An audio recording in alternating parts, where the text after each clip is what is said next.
All right. I believe this means we are live. Ladies and gentlemen, boys and girls, tech fans of all shapes and sorts and sizes and persuasions, welcome to another episode of Monday Morning Tech Chat Show on the SGGQA podcast channel. I'm Juan Carlos Bagnell, aka some gadget guy, the SGG of this terribly named podcast, but the QA is the important part because that obviously stands for question and answer, but especially this week, we usually do like a pajama podcast at the end of the month. We let the chat pretty much take the wheel.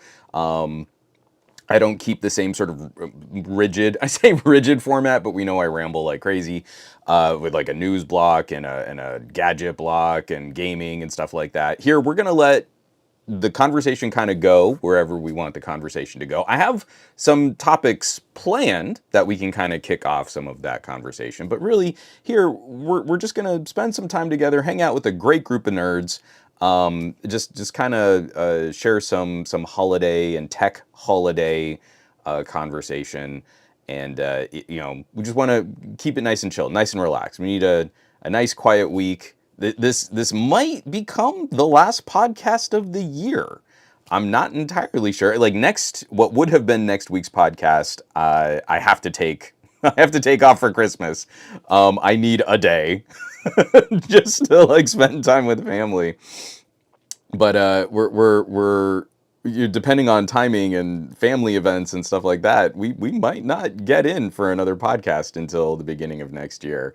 So, with that in mind, happy holidays, everybody. I hope you've been having a lovely time. This time of year is always crazy stressful. Marie and I are still rushing around like mad to try and wrap up our last couple little gifts and holiday cards out to friends and things like that.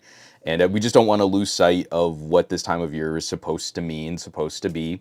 JMan150 is already telling me to check my posture and to hydrate. So thank you, JMan150. And Dave Burns is oh wait, hold on. I've got to find the actual. There we go.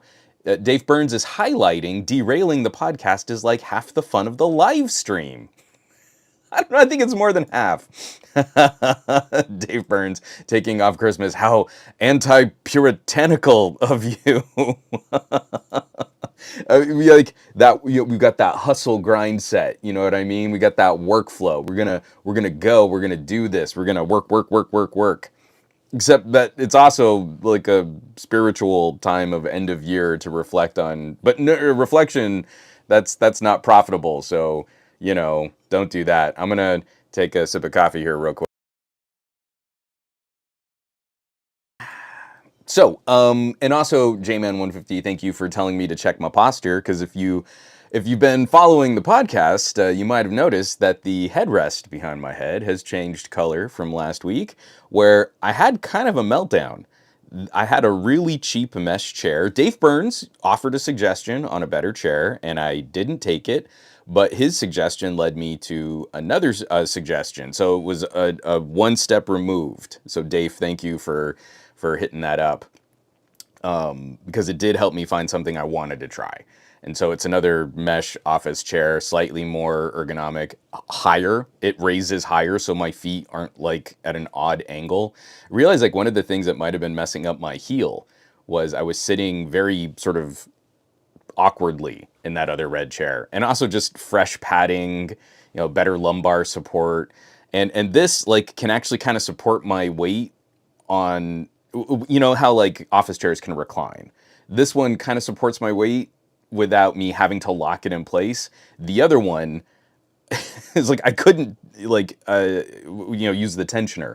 I couldn't make it any more resilient or stiffer. So the second you would unlock it, you would just go whoof, and you would just like fall backwards like a dentist chair.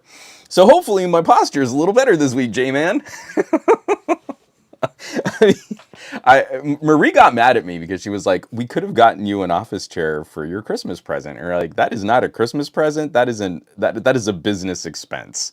That is something that we will absolutely be claiming on our taxes. It's not a gift. I mean, it would have been received in love. I would have appreciated it, but it's also like, ugh, that just reminds me of sitting in front of my workstation.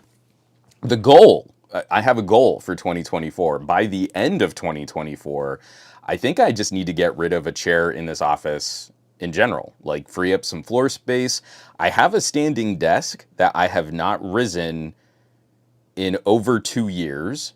And I think it's time to clean out, like, sort of how all of the cabling is kind of locking the desk down, get extensions, because I have some things on here that, like, especially for like my lights, and then lift the whole thing up, and I'll start doing the show standing. And I think that would be better for everybody. So I'm already seeing a great group of folks here in the chat. We've got David Lockwood saying, hey. We've got ER1980 saying, I up. We've got Dave Burns, of course, Gorm Lord. We've got Utaku. Simon says Hypno. J-Man150. JGJ. What's Christmas without a little apple snark? We're going to get into a lot of apple snark. We got Ron Guido, Pacostin. We've got, I'm missing someone. Who am I missing? Oh, Ghost Starscream. I saw you in there. Juan Snark can't be beaten when it comes to Apple. And Gorm Lord, a dentist chair is actually a good idea. Then attach screens to those arms like they do in dentist offices, and we could just do the whole stream like with me reclined, and you could kind of point down. We could do like a ceiling camera mount, and then just like, hey guys, you can also see my bicuspids. See, that's some dentist humor for you there, because I used a technical term for a tooth. JGJ, I actually had every intention of doing this. JGJ says, I'm a standing desk only guy, don't want to be slouching. I had every intention to make that transition, and then I got lazy. So, not great. Yeah. Simon says, Hypno, dentist chair, funnel, and booze for the perfect Christmas. And Pakistan, if you do the recliner, you'll need a straw for hydrating. J-Man Room 50 also redeeming stretch. I'm trying to pay more attention to what's going on in the Twitch. Ooh, I got a little click there. I don't know if that showed up on the mic. Ugh. Oh, that one sounded gross, but it felt amazing. All right, so happy holidays, everybody. I want to kick off the conversation. Someone popped in and said, hey, we want to talk about something LG or the V50. I think Pakistan had a question about that, and we will absolutely get to that. In the interest of kicking off some discussion, I felt it was the right time of year to take a look back at the incredible number of big tech regulatory stories and situations, and also kind of just show, like, for whatever you might feel is like an end user, you're a single person who has to own some kind of telecommunications equipment, some kind of phone or computer or tablet. This is a very different conversation than trillion-dollar market cap corporation dealing with regional governments around the world. So I am of the persuasion to get really snarky about some of these things, but what I'm talking about is Apple as a corporate entity with executives who determine massive changes in business policy and how their customers are treated versus someone who owns an iPhone. You can appreciate that we're not talking about the same people. So if we criticize Apple, we're not criticizing you iPhone users. We're criticizing Tim Cook. You are not Tim Cook. And the whole Beeper Mini situation really kind of played out the sort of us versus them mentality. It's manifested, I think, in its ugliest when the corporation is behind the marketing and the messaging of us versus them. I feel like Apple is responsible for a generational mindset. Like, this is passed down from consumer parents to consumer children since the 1984 Apple Super Bowl ad. The literal 1984 commercial that Apple has produced has basically set the tone for generations of us versus them marketing. I know a lot of people like to point out Mac versus PC, but that's not where it started. The inception of that, we're the plucky upstarts who think different and we're special and patting ourselves on the back, and Apple has kind of lived on that, has sort of pushed that for generations. Of course, the flip side of that would be Samsung marketing, which I think was horrifically ugly and combative. But I feel like nothing has sustained in that discussion, in that conversation, like Apple's us versus them marketing. So, here, let me get this out of the way. I'm gonna take a quick drink of coffee again. And we've got, I don't know, we're gonna try to blow through these stories. 1, 2, 3, 4, 5, 6, 7. So the top 7, I should have made this a video. Top 7 regulatory pressure points that governments are putting on Apple. Number 3 will blow your mind. I didn't even do housekeeping. I'm way off my patter this week, guys. This is great. So first of all, we've got 2 stories that were breaking news this morning.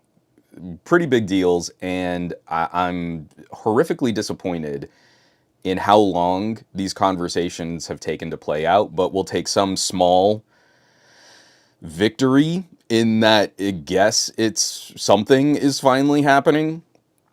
So the first one is one that I have crankily whined about for months now. I feel like this has been one of the most glaring examples of Apple's ability to pressure markets, to steal from competitors, to deliver stolen property at scale, and then to bribe, excuse me, influence politicians to get preferential treatment so that they are treated differently than the companies that they would have been suing if the same thing had happened to them. So, Brian, you know someone's going to put this out there. The top 7 ways the government is oppressing Apple. You won't believe number 4 in shocked face for the thumbnail. I'm so bad at doing the clickbait. Like I really need to up my clickbait game. So here we go. Apple to halt Apple Watch Series 9 and Apple Watch Ultra 2 sales in the US this week. It's happening, people. It's happening. .gif.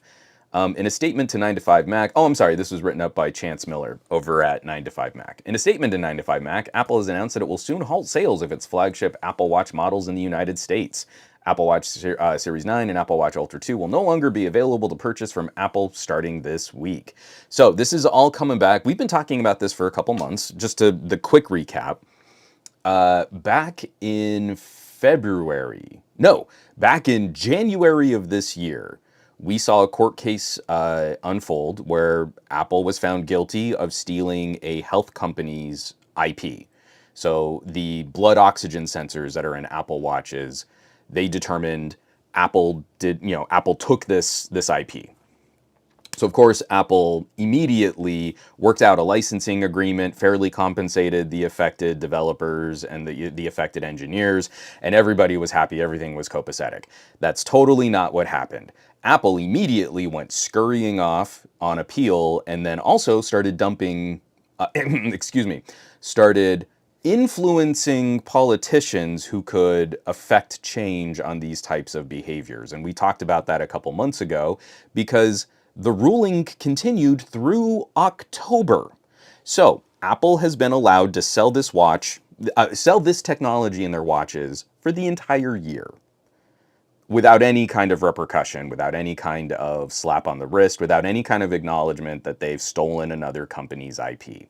I would like you to imagine any situation where someone could rip off Apple tech and continue to sell it for a year while we worked out what's going on in the market, in the courts. We want to be really conservative. We don't want to go off, too aggressively and maybe potentially harm the market. We got to make sure that, we really do this right. But if another company had stepped on Apple's toes here, I wonder what the reaction would have been. It's a complete unknown. So back in October, we started following up with this story again because the ITC ruling was upheld. And then nothing happened. From October to December, I think it's really lovely that we made it through sort of the peak of the holiday tech gift buying season. We're in that last week. This is the last week where people would maybe be picking up devices and stuff. And so this is the last week that Apple gets to sell the Series 9. And it's just really nice. You know, if you don't have to worry about not being able to buy an Apple Watch for the holidays. You know, now once sales plummet in January, then we can pull the plug. It's literally, I think, yeah. So so this is back from the article. During the process, President Biden could veto the ruling, although this has not yet occurred. The presidential review period expires on December 25th. Christmas Day. That's when we'll finally pull the plug on you being able to buy an Apple Watch from Apple. There's still going to be a ton of these out in distribution in and like other third party retailers, Amazon, Best Buy. You know they're going to be stocking up. You know all of those outlets are going to buy a ton of them, and then when you can't buy an Apple Watch on Apple, they'll sorry guys, you know, that nasty government, you know, they're just getting in our way. But I mean, you know, we have some lovely partners. If you'd like to buy one on Amazon or on Best Buy, you could totally do that. So yeah, it's pretty gross. But ultimately, this is what we would hope to see. Sorry, I'm kind of adjusting. I'm literally in my PJs, so as I'm shifting around, this is something I did not test, is sitting in a new mesh chair. The mesh is a little different than my old mesh chair, and these PJs, these sweats that I'm in, love to kind of catch on the mesh, and they're bunching up in a very uncomfortable way. You didn't need to know that, but I don't show you what happens below sort of my armpits. So I just felt like I would let you know if you see some awkward fidgeting for my very first podcast in this chair, that's why. So ultimately, justice has not been served, but it will be eventually, hopefully, if Apple wants to bring their products back to market. It's just so cynical a move that the final ramifications of this took place after most of the damage has been done for this generation of smartwatches. Just moving forward, what I expect is that Apple has reverse engineered this IP and this technology ruthlessly so that they can put in something that is basically the same, but then they don't have to pay a licensing fee to the company that they ripped off. And we'll have to see. We'll have to see if there's any other kind of follow-up for this. It's really a disappointing aspect because we know they're not going to do any kind of recall. We know they're not going to like make Apple replace devices. What we need to see is what is the penalty that Apple will have to pay this company for stepping on their IP. And that's going to be, we know Apple will drag that out in court, Samsung style. This is like a key Samsung move here is you rip off someone's IP, you deliver it at scale, and then you hold them out in court for like 10 years. And I very much believe that Apple will be appealing and fighting verdicts and trying to work on what the licensing should look like, that this will be an ongoing battle that the company will probably die before they get a penny out of Apple here. Yeah, sorry. Let me just catch up with the chat here. JGJ, so is Apple becoming Microsoft or was that Google?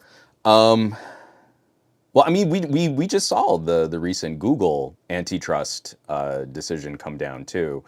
I don't know. I don't know that like the classic era of everyone being scared of Microsoft as the big dog in consumer electronics.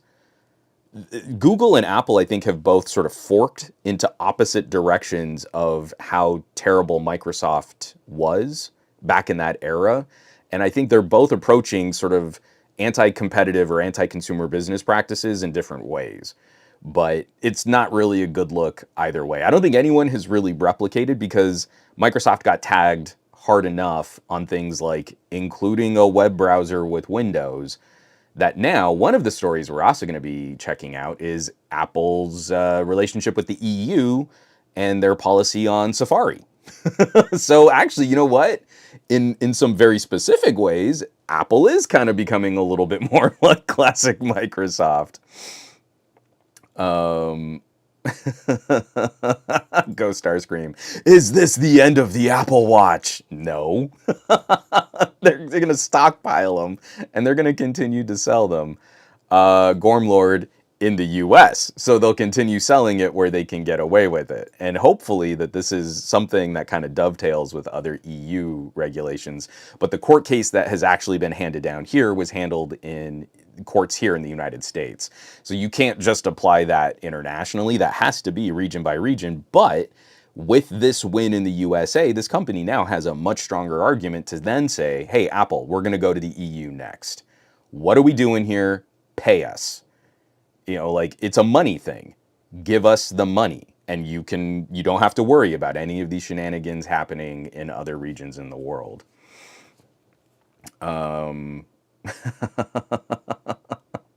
Dave Burns, Apple bottom out the facade of intellectual property. Thanks, Tim. Well, I mean, it's just not a part of their DNA. They don't bully. Tim Cook said that on under oath to was it a House Judiciary Committee. So we can be confident that he absolutely would not have perjured himself. Brian Glaze, $1 trillion company stealing from the small guy. This might just be me, but something feels wrong about that. It kind of goes against their "we're the little guys and think different" kind of marketing, right? Geez, it's sort of weird that that would happen. So also breaking news this morning, and I apologize. I caught this first on Engadget, so then when I went to click on that on Engadget, I'm using Bing as my search engine, and Microsoft took over Engadget's story here. But U.S. lawmakers call for DOJ probe into Apple's blocking of Beeper's iMessage app. This is written up by Chris Holt over at Engadget. There have been a number of efforts in recent months to provide Android users with access to iMessage via workarounds. Earlier this month, Beeper said it was able to reverse engineer the iMessage protocol and support it on Android devices. Within a couple of days, Beeper Mini's iMessage integration was acting up, and Apple, without elaborating too much, soon confirmed it had blocked an iMessage exploit. The back and forth between Beeper and Apple caught the attention of Senator Elizabeth Warren. Quote, "Green bubble texts are less secure, so why would Apple block a new app allowing Android users to chat with iPhone users on iMessage? Big tech executives are protecting profits by squashing competitors. Chatting between different platforms should be easy and secure." Now, we have a quartet. We have Senators Amy Klobuchar, Mike Lee, Jerry Nadler, and Ken Buck sent a letter to the Department of Justice, and they're asking for an investigation into Apple's business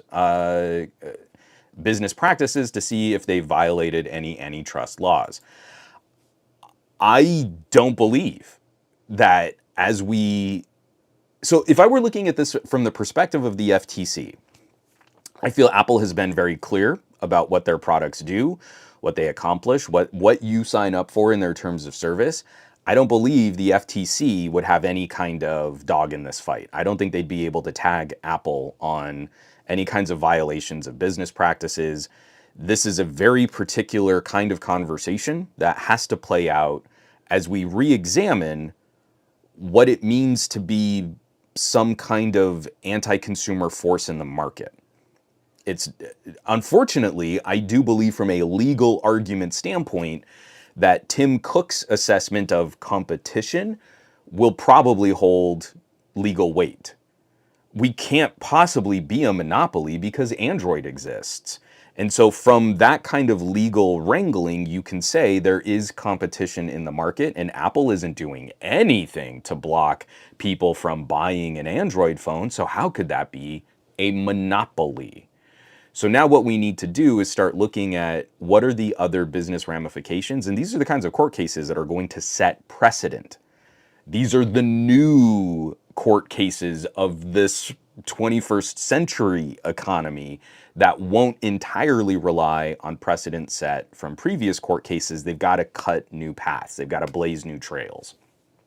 So the DOJ examining this, yeah, we can actually start to look at Apple's history of breaking standards, blocking interoperability, and this is also going to be influenced by what happens in the EU. So with EU regulators also very aggressively looking at interoperability, they're gonna walk that path first, and then the United States is gonna go, well, HOPPA, and then figure out, oh yeah, I guess we should probably do something like that too. I don't actually think Beeper Mini is the hill to die on. I don't think that's the line in the sand, but we are now using this specific example to look at consumers are trying to converse. The United States, for some reason, is stuck on text messaging, and you just can't move anyone here to a good third party messenger. I appreciate people's concerns. Like, I don't want to go to WhatsApp either. I finally had to re enable my WhatsApp account just to handle a new parent thread so that parents can talk to each other at my daughter's school. It's like the only service that everyone would agree on that they could use for rich media transfer and for good notifications and replies and stuff. And I hate it, but I eventually had to bite that bullet and just do that. So now we're all back on WhatsApp. I gotta say, it's so much nicer being on WhatsApp than using text messages to try and talk to parents about stuff happening at the school. And I feel like it would have been better if we were on text messages if iMessage didn't break every interaction between Android and Apple. So Beeper Mini definitely highlighted, I think, one of the ugliest aspects of the sort of bully Apple community. I posted a couple weeks back just like, boy, I think, a lot of Apple folks are telling on themselves with their reactions to this because it's not about security. It's not about better features. It's not about, interoperability or talking to their friends. It really is, I want to be in a club that keeps people out. And boy, howdy, did I get a lot of reactions to that post on Threads. A lot of very angry and bitter iPhone people were really up in their feels, and it was a bad look. And if you go through that thread, you'll see a lot of really angry and hateful comments because they want a club that they can exclude people from, not because they care about having a better messaging service or being able to talk back and forth with people. This to me is a good example of the multi-generational kind of us versus them marketing that Apple has been able to capitalize on, and that bullying is a core resource for Apple in the United States to help drive sales, because those kinds of people put pressure on other consumers to also just be a part of the club. And I feel there is a not insignificant number of iPhone purchases that are handled just because people don't want to be hassled by the folks who really care what color your text message is. So I'm gonna, JMan150 has hit me up with hydrate, and so I'm gonna properly hydrate. I'm gonna go to the water for this, not my coffee. Coffee's actually, kind of, a bit of a way to dehydrate. So I'm gonna take a sip of this. I'm gonna catch up on the chat here real quick.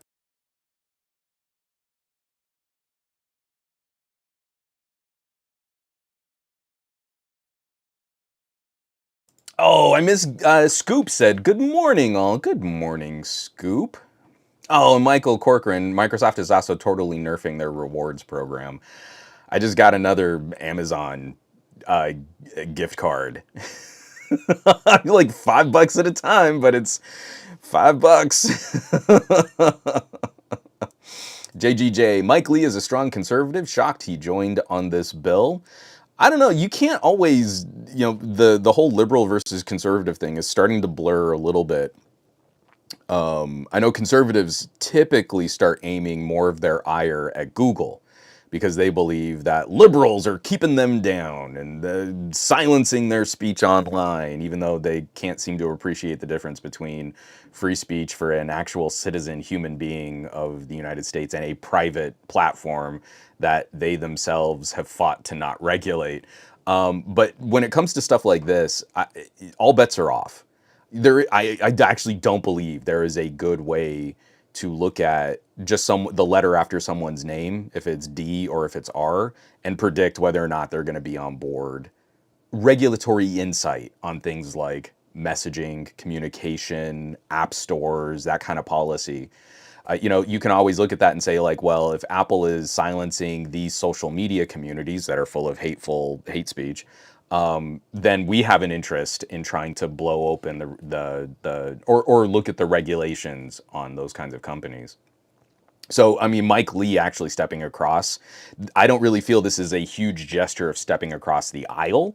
I think this is probably just some part of his campaign or his platform where he would care about whether or not Apple is playing ball. Starscream. As a default kind of guy, I never understood this whole thing about using third-party messaging apps. WhatsApp, I stay far away from Facebook products. Signal and Telegram, they're unknown to my eyes. And I think you kind of help set the tone for why this has become such a divisive topic here in the United States.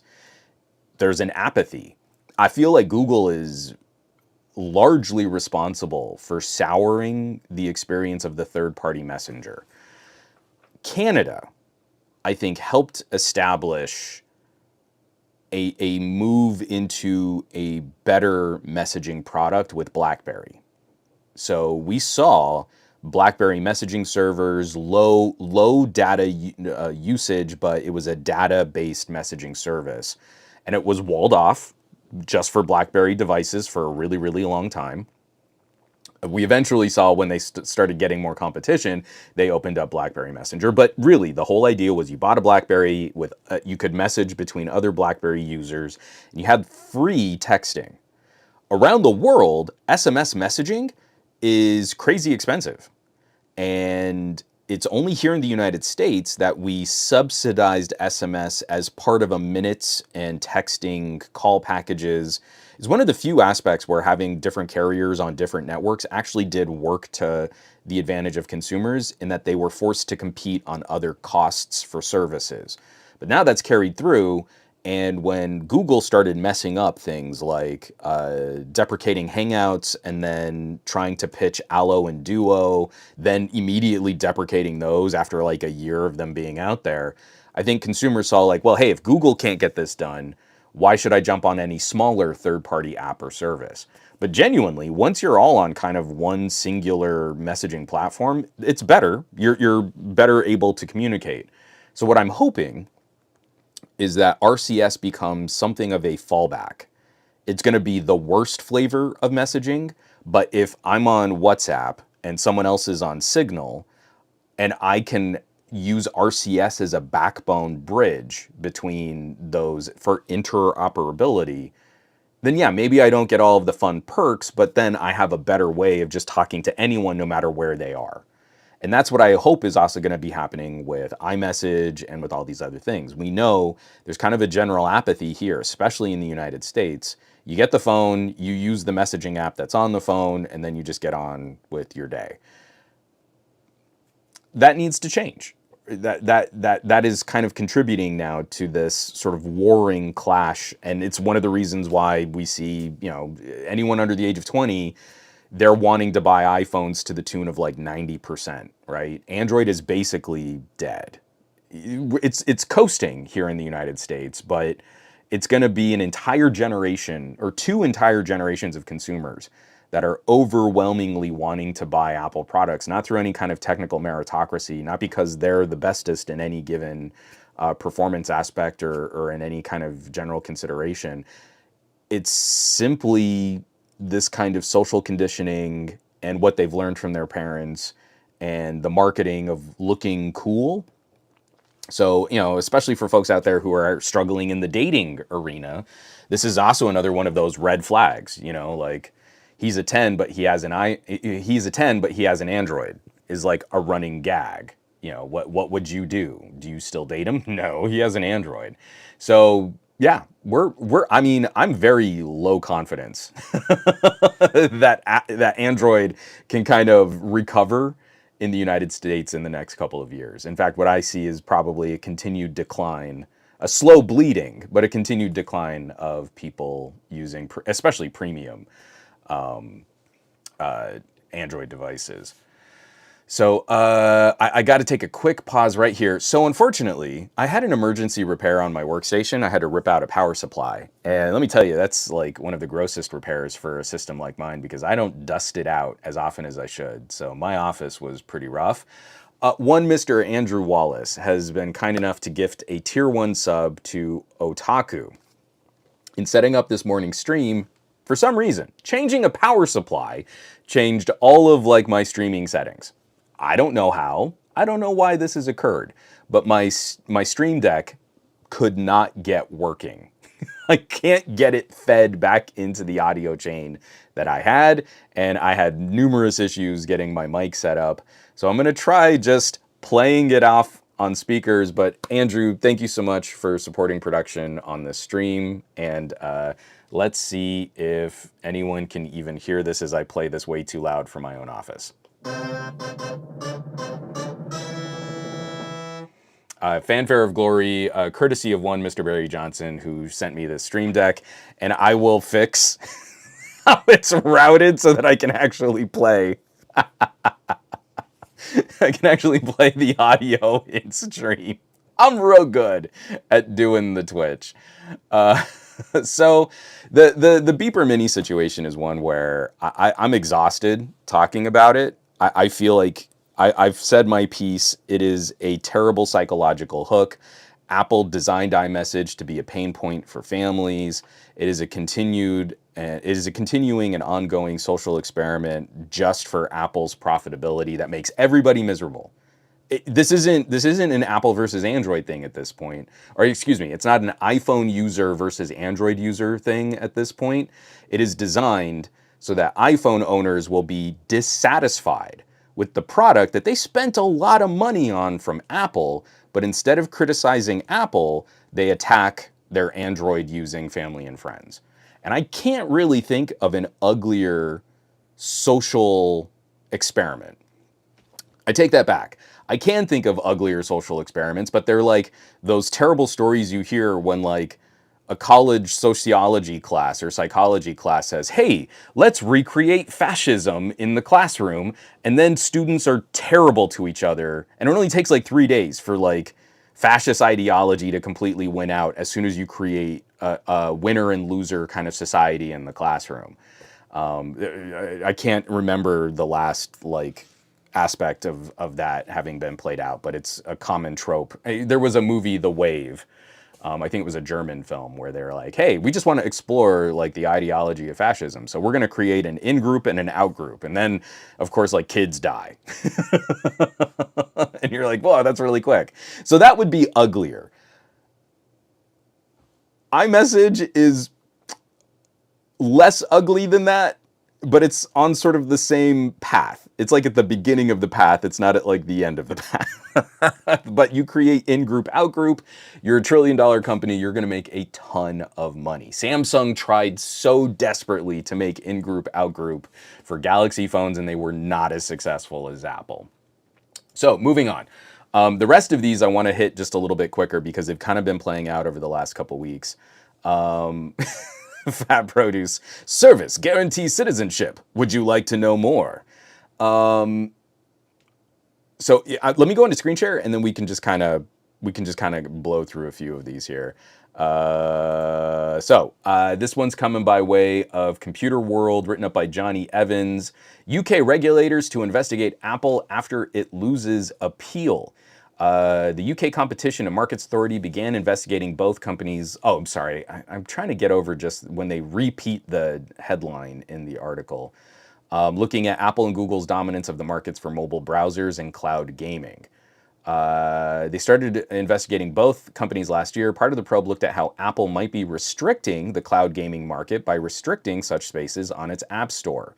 So now the the UK. Yes, the UK. This is specifically a UK investigation looking at how control of the browser market affects developers, the insistence that browser developers use WebKit, and Apple's refusal to permit cloud gaming services or portals on the App Store.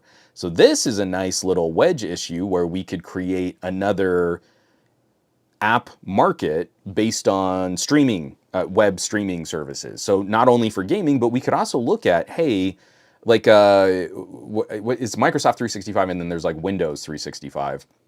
But setting up like a cloud workstation that your phone could interact with to then install software and work remotely that way. And you could use it on a phone or an iPad or even on a MacBook if you just wanted a beefy system backing up whatever portal that you're working off of there. This is also going to be an interesting play where everything on the iPhone has to be WebKit. And we've seen over this year, if you've been paying attention to the news that we've been talking about on this podcast, over this year, boy, Safari just has not had a great year for things like security and stability. Apple's been pretty good about getting some patches out there, a bit more aggressively than I think we've seen in years past. But we just keep finding exploits and data leaks and some really nasty bugs that keep cropping up on various generations of iOS and Mac OS. So it would be of a consumer's benefit to say, well, maybe I want to install Firefox, but Firefox on the iPhone is really just kind of a wrapper on a WebKit browser. So it's pretty interesting to see that from like the security side. This is another aspect where Apple wants a cut. Apple wants to pay just to gatekeep, because literally Apple is doing nothing. If it's a cloud gaming service, it's not running on Apple servers. Apple contributes nothing to the development or the sustainability of that business model. They are only there to take a cut of your business just to have access to iPhone and iPad owners and users. So at some point, I feel it's correct for a regulator to say, what are you doing in this space? And is that is that harmful to competition? From the outside, I think many people would sort of nod and agree. Back to the United States, Apple faces growing likelihood of DOJ antitrust suit. So right on the heels of, or I guess before the Beeper Mini thing blew up, we're still seeing this exact article from Politico, written up by Josh Cisco, actually was written up in August. But this is still something that we're watching play out. Hold on, I'm trying to find, I had a quote and then I scrolled back up. So this is wrapped up in several business practices, and I'm very confident that the Beeper Mini situation is going to influence this specific investigation. Justice Department has been investigating Apple since 2019. For 4 years now, the DOJ has been investigating Apple over allegations that it abused its market power to stifle smaller tech companies, including app developers and competing hardware makers. As the investigation has progressed, a suit has become increasingly likely, but the move to drafting sections of the suit is a significant step forward in this process. So the steps for this started playing out in August, and we're starting to see a little bit more traction on that, because one of the things that is also going to be brought up in this suit is how Apple still hasn't fixed the iPhone to work with third-party location trackers. So this is something I wrote up in August. We all suffer when Apple products don't just work, because back in May, Google announced that they were going to be updating their Find My Phone service and turning that into a similar location tracking service as what Apple did with AirTags. AirTags have been a miserable and a terrible blight on privacy and security. Apple delivered a product at scale that was not ready to go, and the potential for abuse was significant, and they ignored that. I'm putting motive on Apple executives, not on Apple engineers. I'm very confident that Apple engineers could have solved this problem with a little bit more time, and by going through the correct process of interacting with standards organizations. If Apple is going to be allowed to use Bluetooth in their products, then they should contribute to the hundreds of companies that are part of the Bluetooth special interests group to define the future of that standard for better interoperability and better security. If Apple doesn't want to contribute to the special interests group, that's fine. But then Apple should not be allowed to use Bluetooth. You see how this works? You become a part of the system. You can't just take all of the knowledge from that system and then break compatibility for your own profitability. That's not how a standard works. So the second you say something like this and someone goes, "Oh, I just don't see why Apple should be forced to make their competitors' products better." That's totally fine to feel that way. But then Apple should not be allowed to use standards like Bluetooth and Wi-Fi. If they want to build their own and get FCC approvals and licensing deals and work with all of their accessory developers and create all of that from scratch in ways that won't step on all of the intellectual property and all of the patents of all those other companies, I wish them well. Go do it. But if you're going to use Bluetooth and you're going to put out a product at scale that uses Bluetooth to harm consumers, then you should probably be tagged by the Department of Justice. You see how that works? So we still don't have Android trackers. I put in orders in June for a Chipolo and a Pebblebee. I want to see what we can do with Android tracking because there are so many more Android devices out there in many markets, especially throughout the EU and like around in Africa and the Middle East and in Asian countries. Like an Android built tracker network like AirTags would be incredible because in those markets, Apple's only like 20 to 30% market share and AirTags work great. So imagine when you have 70% of the market interoperating between different Android brands, all sharing a common backbone to say, hey, this is where your thing is going. The accuracy on that should be 3 times better than what Apple can achieve.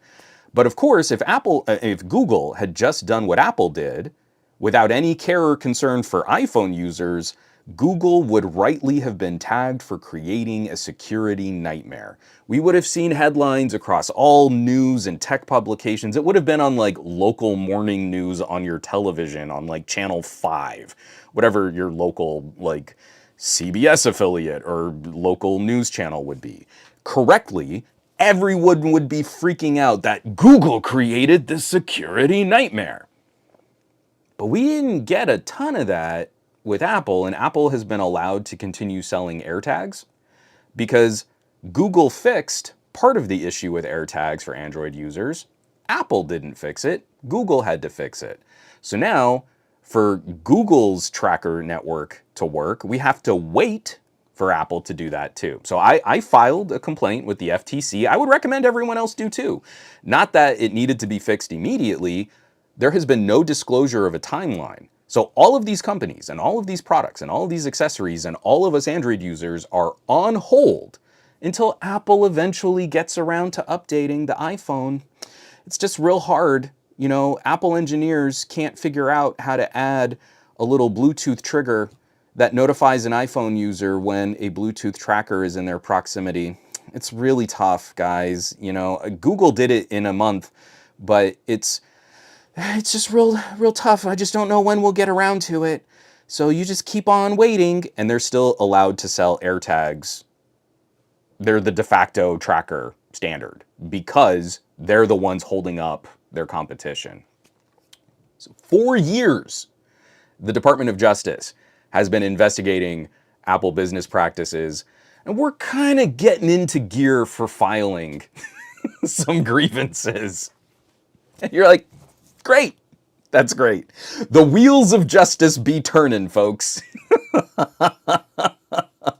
Here we go. It's awesome. I love that we have a functioning legal system that can anticipate the harms and damages of new technologies entering the market. It's hilarious. I'm going to take a drink of water.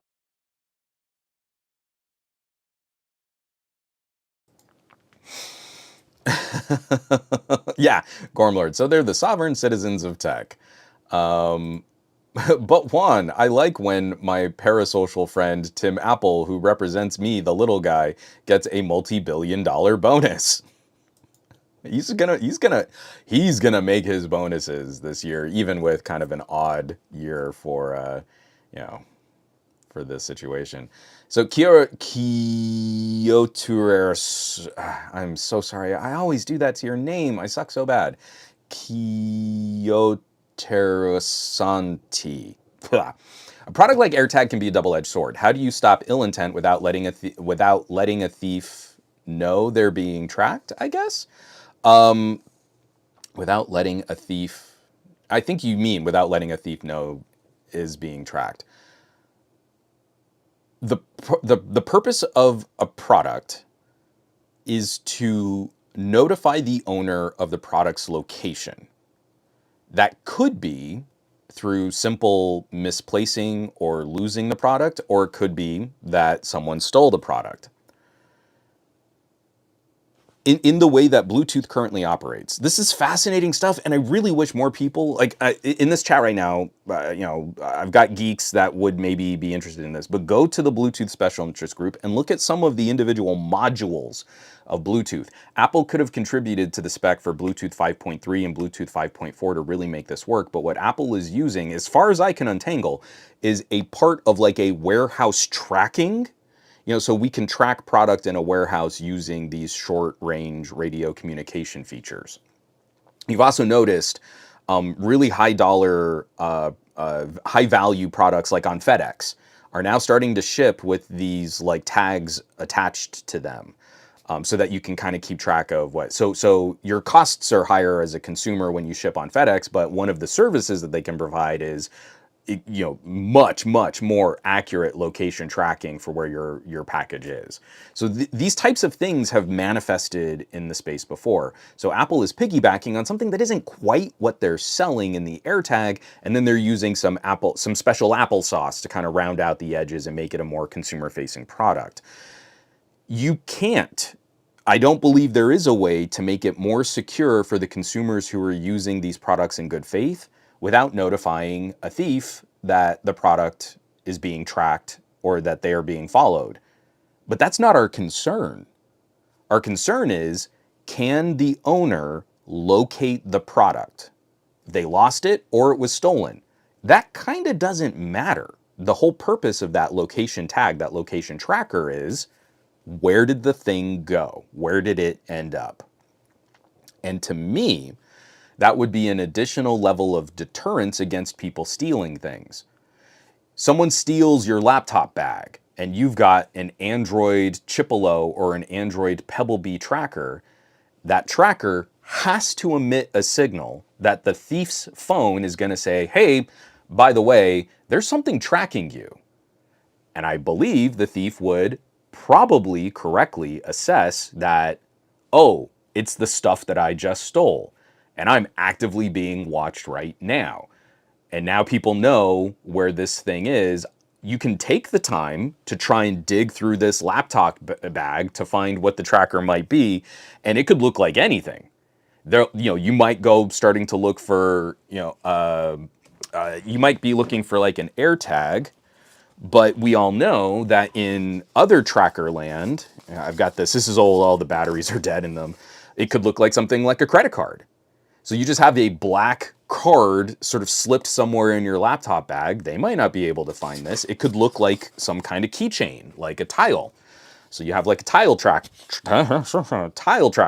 You see, I've had these things in arm's reach because I've been waiting for Apple to eventually update the iPhone so that I can get my pre-orders, the money that I've already assigned to Chipolo and Pebblebee trackers, to do a roundup on different tracker services, which is content I can't make for you because Apple sucks so bad.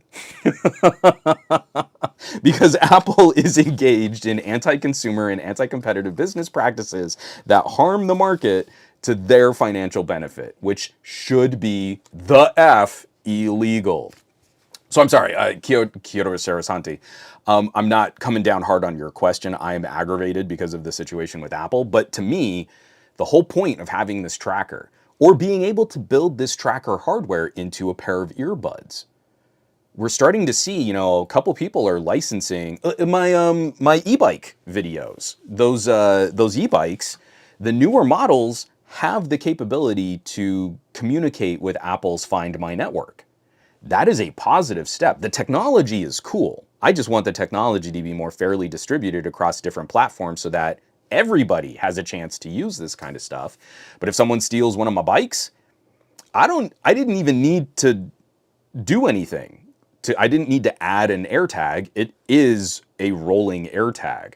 So yes, I want that thief to know that they're being tracked somehow. Let them spend time scouring my bike and trying to dig into all the nooks and crannies to see if they can find where that AirTag might be when the bike's frame is the AirTag.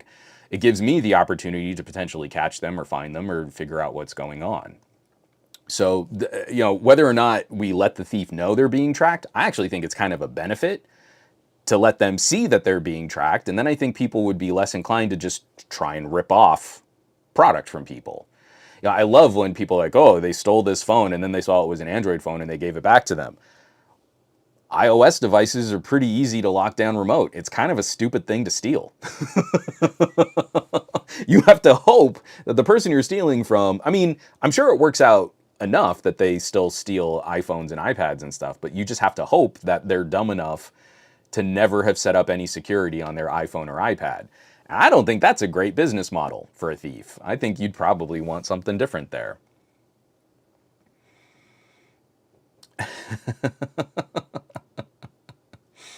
Sorry, I'm trying to catch up on the rest of this, on the rest of the chat here. Give me just a second. Yeah, see, Dave Burns also said that notification may also act as a deterrent. I think it would more often act as a deterrent. And maybe they do something reckless or destructive. They throw it in a pool or they try and get rid of it by shoving it into a garbage can. At that point, it's also just mutually assured. Like, you tried to steal my stuff. You didn't get to use it. That's all I really care about after a point. Maybe I'm able to recover it, maybe not, but I feel better knowing that you couldn't use something that you stole from me. Kenox80, I need a cheap, great asset tracker. My employees are terrible at returning their equipment. So the thing is, you know, it probably won't be super cheap. You can look at other Bluetooth solutions. There are warehouse and equipment tracking solutions available. It's built into Bluetooth 5.2. I think was the last major update to that protocol, that part of it. Right now, the de facto answer is AirTags, because you can't buy anything else. But if you can hold off just a bit, we're going to see a flood of competition as soon as Apple decides that they can update the iPhone. Like, all of the brands are looking at multiple, and like I just showed, not just an AirTag, but other form factors, like the Tile card form factor. Chipolo and Pebblebee are also working on stuff like that too. I would be shocked if Google doesn't have sort of a first-party solution at some point.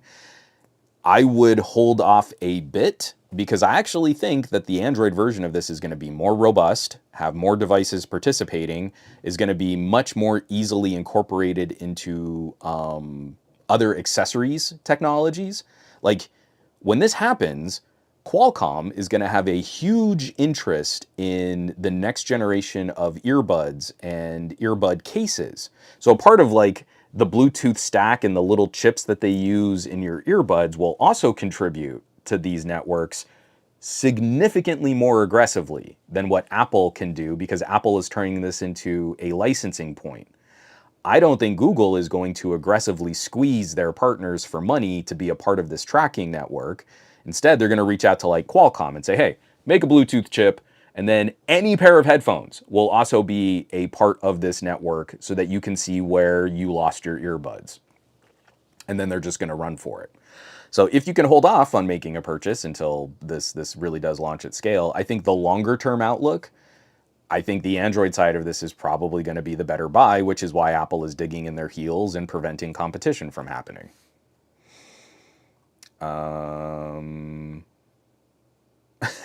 Yeah, see, kind of like I'm with you there. Dave Burns, like most other monopolies, competition is for chumps. Let's just break the market.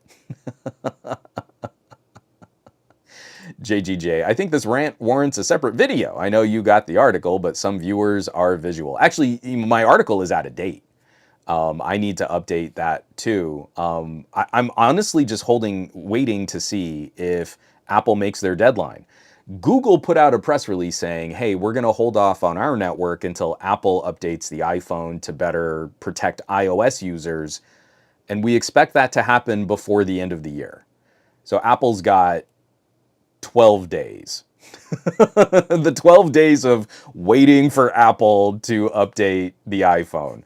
On the first day of on the first day of waiting for Apple to update the iPhone, I still don't have a tracker. Otaku, check out the SGG podcast for more thief tips. You gotta up your game, thieves. Because we're looking at you. We're actively watching where you're going with our stuff. It's adorable, but the whole cat and mouse, the arms race, between, people getting things stolen from them and people stealing things. Uh, if you think like a criminal, you do a better job of protecting your stuff. And, the more we talk about how thieves might circumvent certain types of protection on products, should help consumers go, oh, well, if I can buy something really inexpensive and just kind of keep this in like my laptop bag, then that should help me recover it more easily. And law enforcement is actually going to have to start caring about this kind of stuff because people. I love pointing out one of the stories when I was doing those Velotric bike reviews. We had just caught a news story here in LA about I want to say she was like a teenage girl, had her bike stolen, but she had like glued an AirTag into her bike seat, and her parents were able to find the bike. So they went and just took it back. And you're like, police don't care if your bike gets stolen. Police, they'll file a report and they'll write it down in a notebook. Like, oh, I just had my laptop stolen at the airport. Oh, that's terrible. Make sure you don't leave things out of your supervision and hope we can do something. I know where the thief is. He's over in this other terminal. Well, don't confront him. We're like, but that's your job. When Marie's, I was doing an app test on. It was terrible software, and I totally understand why it was pulled from market. But I was when Marie had the Galaxy S4, I think it was the Galaxy S4. There was an app that was like this parental management security app, and it dug into everything on your phone. But it also gave you these capabilities to do things like message on the lock screen, take photos from the cameras remotely. It was constantly pinging so that you could track its location, and you could also do like remote wipe and format the phone and format the memory card. Marie had her phone stolen. She set it down at Costco, reached over, grabbed a few things, stepped away from it for a minute, and by the time she remembered, turned around, and we're talking like minutes. By the time she remembered and went back, the phone was gone. So we tracked this lady, and I saw where she lived. I started messaging the lock screen. She was trying to unlock the phone, so we kept getting notifications that we were unlocked. She was trying to unlock the phone, and every time she tried to unlock the phone, it took a selfie. So I go to the Burbank Police Department because it was the Costco in Burbank, and they were freaking out. How do you have these pictures of this lady? Why are you spying on this woman? What's going on? And you're like, she stole my wife's phone. I can show you where she lives. You can't go and confront her. You can't go and harass her. We know she has the phone. Like, here's the photo of her. She has the phone. We strongly advise against. So like, okay, well, we'll just drive over there. I feel like that's where we're at right now. So, hold on. We made it through DOJ. We made it through lawmakers. I thought I had one more. Or do I have two more? Oh yeah, let me just knock out these back to back because these are both EU stories. One is an upcoming story, and the other one is sort of a regulatory victory. Like when you scare a company bad enough, they'll maybe just do the right thing. It's in the spirit of the season, right? The only way to change the behavior of a billionaire is to send ghosts after them to scare them so badly that they then appreciate human life. It's the story of A Christmas Carol, but with a $1 trillion market cap corporation. But first, the upcoming story, and this was from, I think, 4 or 5 days ago, but also broke in the last week. Oh, I'm going to take a drink of coffee here. Oh, I didn't mute my mic. Sorry, you just heard me slurping coffee. Apple to be hit by EU antitrust order in fight with Spotify. EU authorities are putting the finishing touches to a decision that would prohibit Apple's practice of blocking music services from pushing their users away from App Store to alternative subscription options, the report said, citing people familiar with the investigation. The decision is slated for early next year, and Apple could face a fine as much as 10% of its annual sales. 10% on billions of dollars each quarter. Now we're finally getting somewhere. Now I feel an Apple executive might start paying attention. What was Apple's last quarterly? It was something like $40 billion, 48, something like that. Well, it's easy maybe for a company of Apple's size to like take $1 billion hit in regulations and fines over the course of a year. Probably a little bit more difficult for them to field $3 to $5 billion violations each quarter. Because now that's like $20 billion, depending on how their sales go. And the more successful they are with this business practice, the more they're going to have to pay regulators. So I feel like that would be a pretty quick change to Apple's business practices and the way that they do business, where, again, I have a big problem. So if it's a service that Apple is hosting and is facilitating and is delivering the technologies for people to interact with, I feel like Apple deserves a bigger cut. Spotify runs their own servers. Netflix runs their own servers. You can try and come up with these sweetheart deals where Apple does give preferential treatment to some developers on their platform over other developers for how microtransactions and payments play out. Apple was not nearly as stupid as Google was in giving some developers preferential treatment, but they still did. And they still do. So this has been one of the most ongoing, ridiculous, stupid, squeezed business practices from Apple's side. Spotify runs their own service, their own servers, and they don't want to give Apple a cut. If you can tell the consumer, go to thespotify.com and put in your billing information there, we'll charge you less because we don't have to pay for Apple's fee on top of your subscription. Win-win. Like, I think that works. I think that's fair.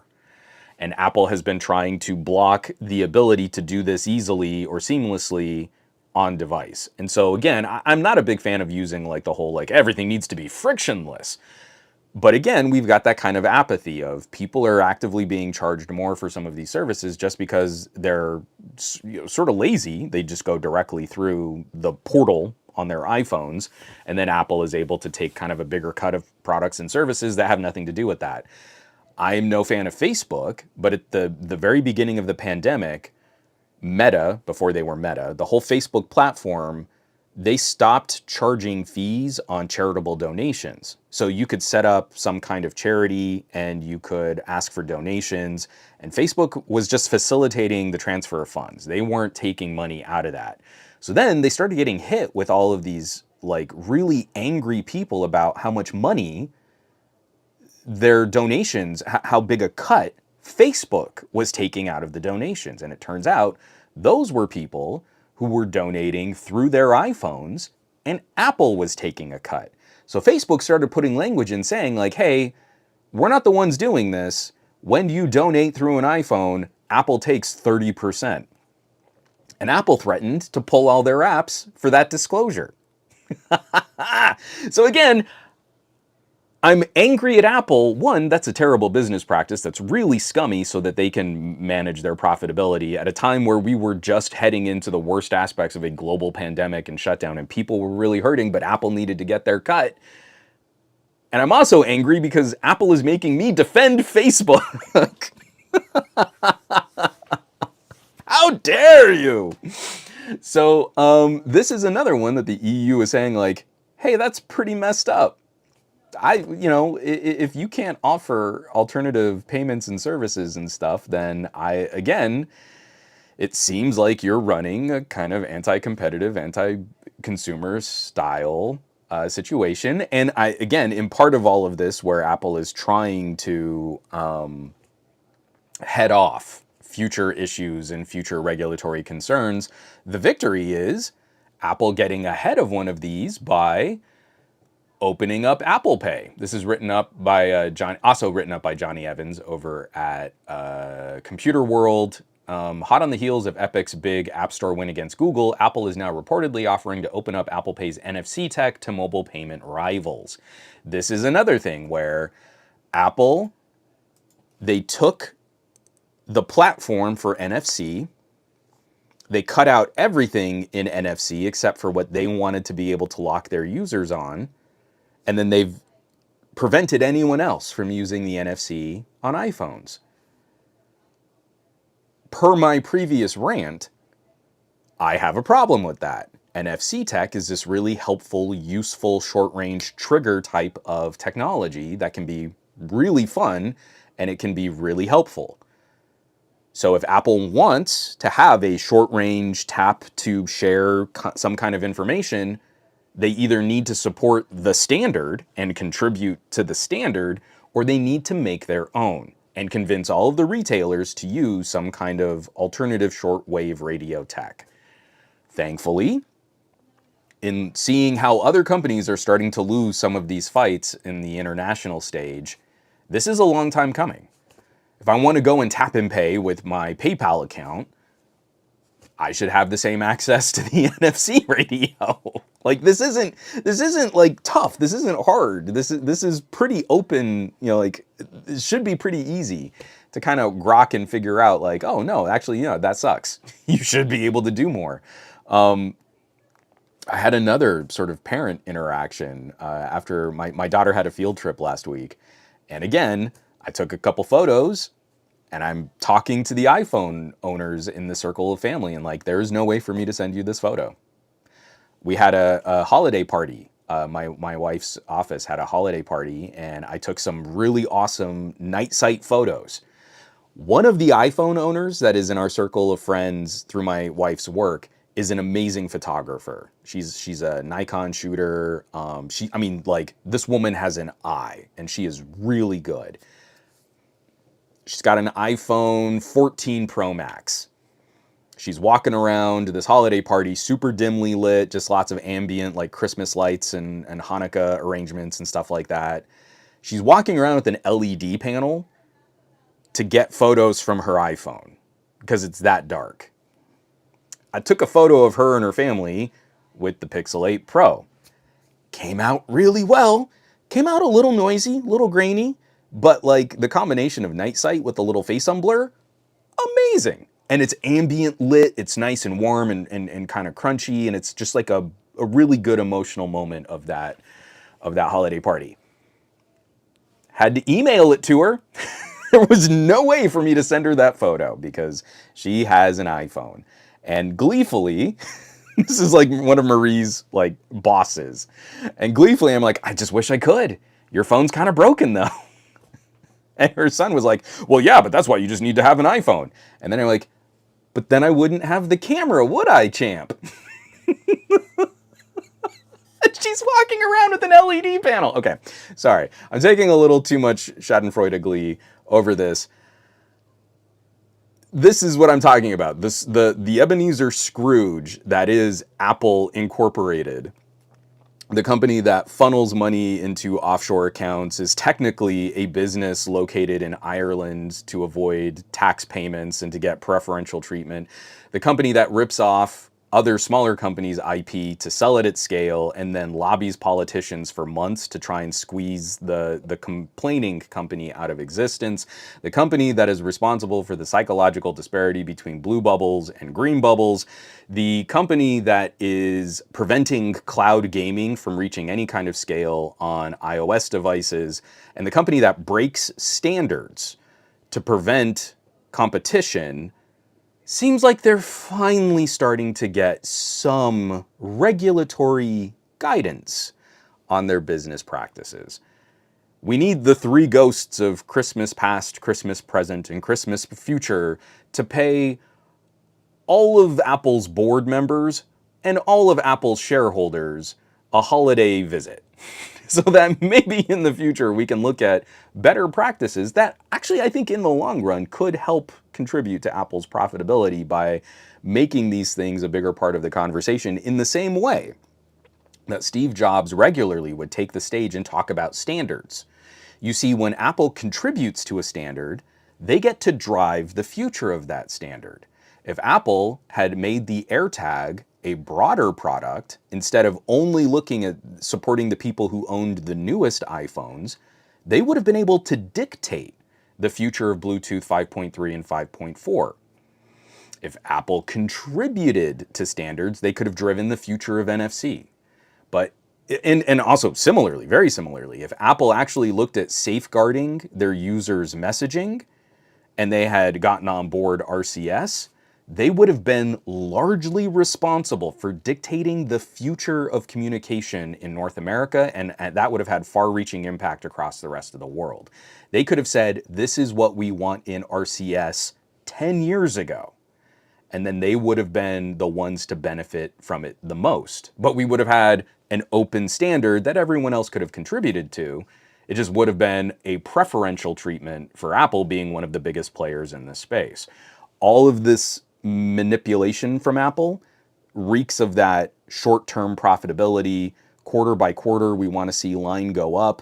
We're not going to invest in anything with longer-term oversight. And for folks who are kind of concerned in the Samsung and Apple space, where like another year, iPhones don't really seem to be much different, but I got to get a new one because my old one's starting to slow down a little.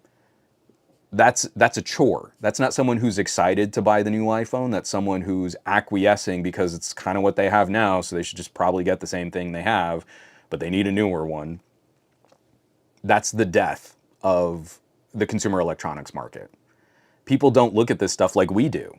You know, the folks who are in this chat right now are like, yeah, I get excited about when this new tech comes out, or when a new phone is dropped, or when new, cameras are delivered. And you're like, consumers don't though. For them, it's like, oh, I got to switch things over and transfer all my info and install apps, and it's such a pain. And that's sad. We want them to have more fun with this. We want them to kind of explore and catch more of this stuff here. And that can't happen if Apple is allowed to break anything that they want and steal from anyone that they want and still be ridiculously profitable because of it. If you can cheat, yeah, you'll make more money. So whenever Apple cheats, we should see a level of response from the media that fits the market cap of the company. So when Samsung cheats, we should see some pretty heavy outrage. When Google cheats, we should see more outrage. And when Apple cheats, we should see more coverage and outrage than that. But I think many would agree, we see a disparity or a change in the level of outrage that sort of befits just sort of an emotional attachment to these products. It's not really reflective of the company size, stature, or the potential for harm created by these corporations. So yeah, J-Man150, I can't believe that Christmas is this time next week. I know, man. It's blowing my mind. This year has gone by way too quickly.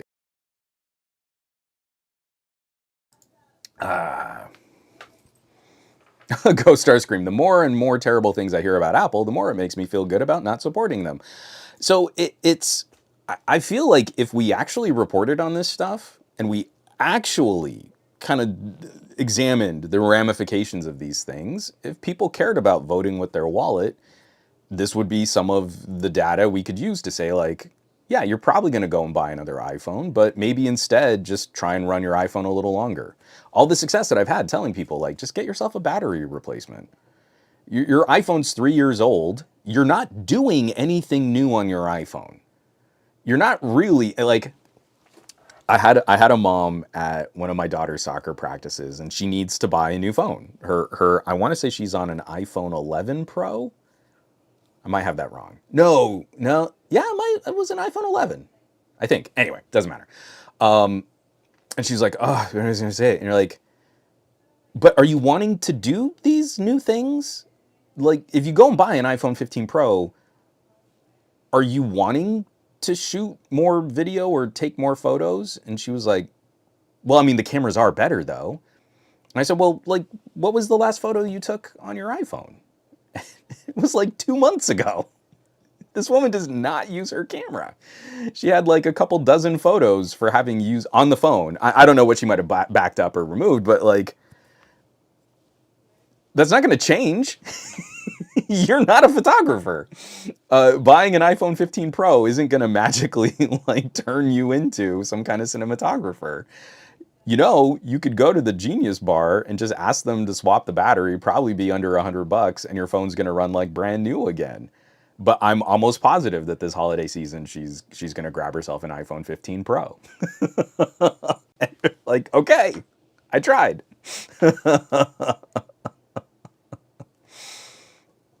So yeah, it's pretty rough. These kinds of conversations just get so personal because I am actively trying to criticize two of the world's largest electronics manufacturers. I'm regularly trying to divide the departments within these companies, like saying I have no doubt Apple engineers could do this way better, but it's Apple executives who are putting on pressure to do these anti-competitive things with the market. Same thing with Google. I have very little faith in Google's executive leadership right now. I feel like it is not just fair, but it's necessary that we start criticizing some of the moves from the world's largest advertising platform and marketing platform, and kind of the source of a lot of our ire over things like search and privacy and security. But then I see like there are talented engineers and developers and coders under the umbrella who I think probably could solve these problems more effectively if they had the autonomy to do so. I can point some snark at Tim Cook, but that doesn't reflect my feelings on, the team of Apple Silicon engineers. I feel like they're doing amazing work right now. So if we could start highlighting there's a problem, where did that problem come from? Well, it came from Schiller. Schiller, under oath, had to testify at the Epic case that he really did put a wall on iMessage to make it more difficult for families to buy other phones. Craig Federici also has email saying, hey, don't make an iMessage for Android. We need the lock-in. It needs to be a massive pain point. Okay. Apple engineers saw how to solve the problem, and Apple executives stopped them from doing so. And that is a critical part of this conversation. I want us to be able to appropriately affect change and improve these situations and conditions for how that might manifest as consumers use these products and use these devices. So, let me find, there was someone else you just brought up at the very beginning of the podcast, over an hour and 20 minutes ago. Pakistan had a question. A question about the V50. Can you run the dual screen case plus desktop mode? Just curious if it's disabled or if it will try and hit the max resolution supported by the SoC. So when you take a V50, do I have my V50 on the desk still? So the V50 has Screen Plus, and it also has this fold-out case. This is the international model. In the United States, we didn't really get a V50, we got a V450. So you can't use the United States V50s with the dual display case. But when you're dual displaying and then you plug in a cable to run Screen Plus, the dual display case shuts off. So like any other Android phone, you only get two screens, the phone screen, the main phone screen, and an alternative view output. I don't know of any device that can support, any Android device that can support multiple monitors. And I believe that's a limitation of Qualcomm's hardware. Because similarly, my Robo Ancala, that really nice Windows on ARM tablet, I really love that tablet. It can only run two displays at a time. So either you can use the built-in display on the tablet and an external monitor, or you can disable the tablet monitor and run two external displays. But just like Qualcomm on Android, it's only dual display. I don't know of any ARM-based product that can run more than two screens. And hopefully that's something that can be changed or addressed. It would be nice to get a little bit more support for these kind of more aggressive compute uses for mobile products. I know I keep harping on about DeX and Ready For and some of the alternative game modes from Asus and ROG, Asus ROG and Red Magic. But until consumers know about this stuff and really start using it, it's it's kind of a no-go. It's actually one of the things I should just kind of circle back. Let's do a little housekeeping. Yeah, like I normally do at the top of the podcast. So I did a video on the Pixel 8 Video Boost. Just some samples. I'm not doing any commentary on this. This is kind of fascinating, but I did explain some of what I was seeing in the article that I wrote on Patreon. So if you just go to my YouTube channel, you'll see the video. It's the full resolution, what I could share. But I've got some additional thoughts on the Patreon just to kind of flesh out what I'm seeing. That's going to be a part, now that I finally have Video Boost, I can start finishing the Pixel 8 Pro camera deep dive. I'm almost done with the OnePlus Open camera deep dive, but we're going to kind of wrap up this generation of 2023 on those two phones. Before then, we have to start moving on to the phones that were just recently launched, like the iQOO 12 and the Snapdragon 8 Gen 3. So I have the proper By the Benchmarks article out on patreon.com/somegadgetguy. And I go through all of my testing. We've got, of course, Geekbench scores, which are really interesting to see how big those bar graphs are getting for Geekbench. But on top of that, I do my normal roundup of tests on video editing and rendering, audio editing and rendering, batch photo processing, stabilization. I'm not really doing the stabilization test as much, but like video rendering, video trimming, and what am I missing? Oh, file compression. I run the RAR test bench for file compression. I'm trying something a little different with gaming. So my game testing is very low level. I like playing a bunch of certain kinds of games. I don't benchmark Genshin Impact. I just don't care. I'm not a big fan of like Fortnite or COD, Fortnite Mobile or COD Mobile. That's not what I'm into. So in the past, I've shown, like a couple different games, and you can see in the map sequences on, what is the name of that RPG? Battle Chasers. You can see like, when you're in a combat situation, you get this incredibly high frame rate, but when you're walking around the map, it chugs at like 30 frames per second. Well, over the last couple of years, those have improved. I'm really into this twin stick shooter. It is a very difficult game for an Android phone to properly represent all of the little characters on screen. Over the last couple generations, that's improved a whole bunch. So I'm trying to find more aggressive ways to test, and I want to find games that we can talk about better optimization, like app developers who are really doing a good job of putting these games out for mobile. Not just, can I brute force some kind of emulated type of game. The stupid high performance of our next generation chipsets, like we're seeing like 30% improvements year over year for GPU performance. So I took a stab at a new game for my game testing and running it at a ridiculously high frame rate. Like something that I don't know many people would really want or need to do, but something that absolutely eclipses what I can do on my Steam Deck. Like my Steam Deck is literally not capable of doing this under any situation, under any circumstances.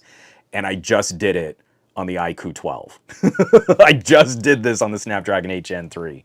I am actively hoping that in 2025, we finally get a Steam Deck Mark II that is ARM-based. Not x86, not an AMD APU. If it's an AMD chip, great. But what we can do with mobile graphics processing, I'm pulling down numbers that are higher in well-optimized games. I'm pulling down numbers that are significantly higher than running a GTX 1050 Ti. That's an 80-watt dedicated GPU on a phone that should not be hitting 8 watts of power.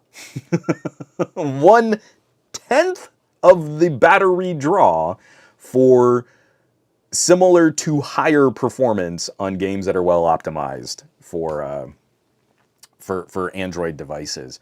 So I'm kind of like buzzing a little bit. The GTA Definitive Trilogy looks the best on Android.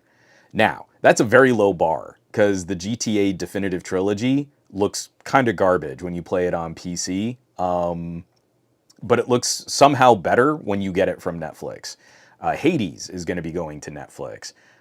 Dead Cells is on Netflix. Like, we're starting to see, like, there can be other ways to monetize and get the last life for a game. You know, it started out as an indie game on PC, and then it got a really good port to the Nintendo Switch. And then as the sales start to fall, there can be a last life putting it on Android and iOS. And maybe it's through Google directly, or it's through Netflix or some other type of game streaming or some other kind of solution. But this is a good way, especially if you're a patient gamer. Like, if you're not out there buying games brand new because you want to spend all the money to be one of the first players to play that game, if you wait just a little bit, you can get some great deals. And the entire scene there has actually kind of exploded over this last year, or I would say over the last 2 years. What we have access to is now growing substantially, and I think Apple has actually helped contribute to that. You know, showing an iPhone playing Resident Evil is a step in the right direction. It gets more developers interested in the potential for what can we do with IP, what can we do with a last life strategy to get people to give us more money for this content, for this IP. So that's also on the Patreon right now too. You can get the full scoop on all of the performance and all of the benchmarking. One of the things I might do for emulating, and I'm very anxious on adding this to my test suite because it's a part of Android that is aggressively updating. But I might start looking at some kind of tests for WinLater. WinLater just got updated to 3.2. It is actually improving a lot of, I don't know if I can get it running just right away on this. I have oh, whoops, that's my camera. Let's get that out of the way. So I have it running on my OnePlus Open, and it's not running well on my OnePlus Open. I think it might be an issue with like real estate and screen aspect ratio and stuff. I haven't tweaked it enough to figure out what I'm doing wrong, but it's just a Windows emulation running shockingly well, even with like touchscreen mouse and keyboard controls, and it interacts directly with your file system, so you don't have to like dual boot something or launch a really complicated container shell. So I might start looking at just proper Windows programs to add to my benchmarking. And just like, hey, if I can install GIMP and I can do this ridiculous like multi-layered art project in GIMP, and then I can time how long it takes to produce that art project, then I can just run that. I can just run Windows and start benchmarking Windows programs on my Android phones. So maybe that's what we do next. I just want to find some other ways that we can add some idea of like what I don't even necessarily want to do like game emulation benchmarks. Like someone, who was it? Pakostan, RPCS3. So we have an emulator for the PlayStation 3. That's insane. And it's running surprisingly well on 8 Gen 2s. Like, I'm playing games, what was the one that I really liked? Dead Nation. Twin stick shooter. I love twin stick shooters. But combat zombie apocalyptic twin stick shooter.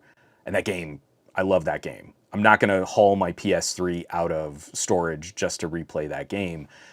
But I'm keeping like mid 20s in the frame rate. It's almost like totally playable.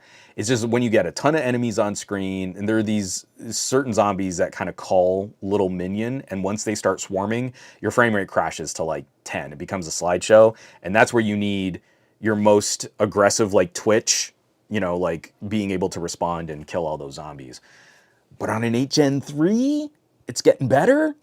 So we're so close for that being like a really solid emulating kind of solution. It's pretty great. So I'm instead looking at like what kind of productivity software, what kind of art or design or content creation software. If I can run it on Android, I might start adding that to the benchmarking list also.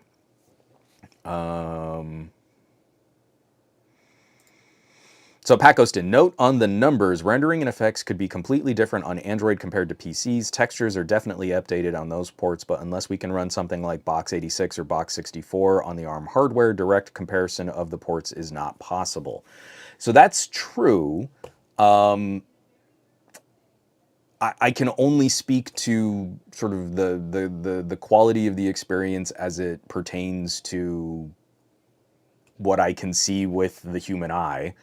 But that's also why I'm trying to highlight game developers that I feel are doing a good job of managing those ports. So when you go into something like one of the games that I'm trying to benchmark right now, you can go in and you can toggle a lot of the same settings like chromatic aberration and your field of view and VSync and things like that. We have had games in the past that have very PC-like controls for textures and for quality settings and for lighting settings. And so when we can do that, I feel we've got a closer comparative examination of how all these things can go down. When you switch between like x86 or x64, and when you switch between computers and phones, you're never going to get a true oranges to oranges experience. But for that, if a developer is able to optimize for one platform, I think it's still worth showing. I think it's still worth sharing. Like, for example, the GTA Definitive Trilogy, you know, GTA 3 era of Grand Theft Auto games, people picking it up and playing it on mobile are talking about. So I very much believe the people who are really flipping out about the quality of improvements on mobile probably haven't kept up with all of the updates. Like, the Definitive Trilogy came out and was kind of garbage. I think a couple people dabbled with it. It didn't really do it for them, and then they just sort of left it, and they didn't follow how it was updated, how it was improved, how it was patched, bug fixes, et cetera, et cetera, et cetera. And so now I think they're coming back in on mobile, and they're getting the full scope of all of those improvements. And then they're flipping out like, oh my gosh, why is this playing so much better on my phone than it was on my PC from like 2 years ago? Those kinds of things I still think are instructive. I do the same thing with video editing. It's not a fair test. It's an Android app versus I use DaVinci Resolve. But for me, it's instructive to say, at the end of all of this, I've painstakingly tried to go frame by frame to match the two projects. I have the same transitions, the same watermark, the same soundtrack, and this is what a PC is going to do on a free editing program, DaVinci Resolve, versus a $20 or a $30 purchase for LumaFusion. And then if you want it to go even faster, you can spend hundreds of dollars to buy DaVinci Resolve Studio so that it can use your GPU. But at the end of the day, I feel what the consumer cares about is, could they get the video? Could you finish the project? Were you able to edit and render the thing? And when you do, you can see how competitive phones have gotten with a program that is really well optimized for mobile versus a program that is well optimized for desktop. And that, I think, is kind of a fair comparison point for the output. The output is exceedingly similar. The audio quality settings favor the phone, but when I match them on my PC, that should make the PC's job even easier in putting out that information. You know, if I'm at a 50 megabit per second data rate, well, then my PC should do that pretty well. So I understand your point. You know, like, you can't say it's a direct comparison, but at the end of all of this, what I want is sort of a comparison of output. Is the output good enough on a game for people to not care? Like, are the textures close enough that you can't really see those distinct differences? Are we starting to get things like better ambient lighting, and are games starting to kind of take advantage of some of this ray tracing hardware? Then at some point, sure. But I think that also speaks to the whole market that we've had for GPUs in the desktop space, where now services like DLSS or FSR from AMD creating this like upscaled frame generated effect for gaming. Well, are we so critical about textures and resolution and detail there?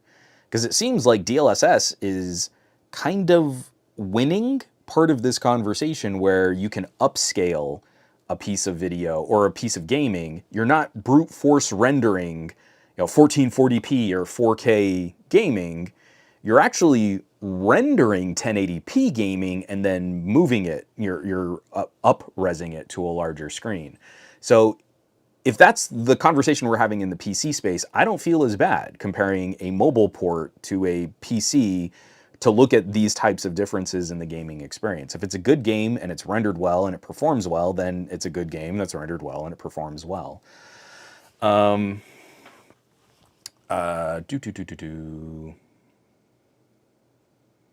that's an interesting question, Michael Peppertech. I don't know. I have a question about the OnePlus Open. When you play back HDR in YouTube, do you have to go full screen to get it to play HDR? I notice Samsung requires this on all of their devices. My Pixel phone, iPhone, Vivo, and other devices don't. I have honestly not paid attention to whether or not that's something that plays out with YouTube. And I'm assuming you mean like through the YouTube app, because I'm watching YouTube a lot on browsers these days. Well, first of all, I've got to get out of Winlator. So that's something that we can do right now. And I don't know what a good HDR sample might be. Sample. All right, I just like I started searching for HDR, and one of the first things that came back is stunning 4K HDR sample content.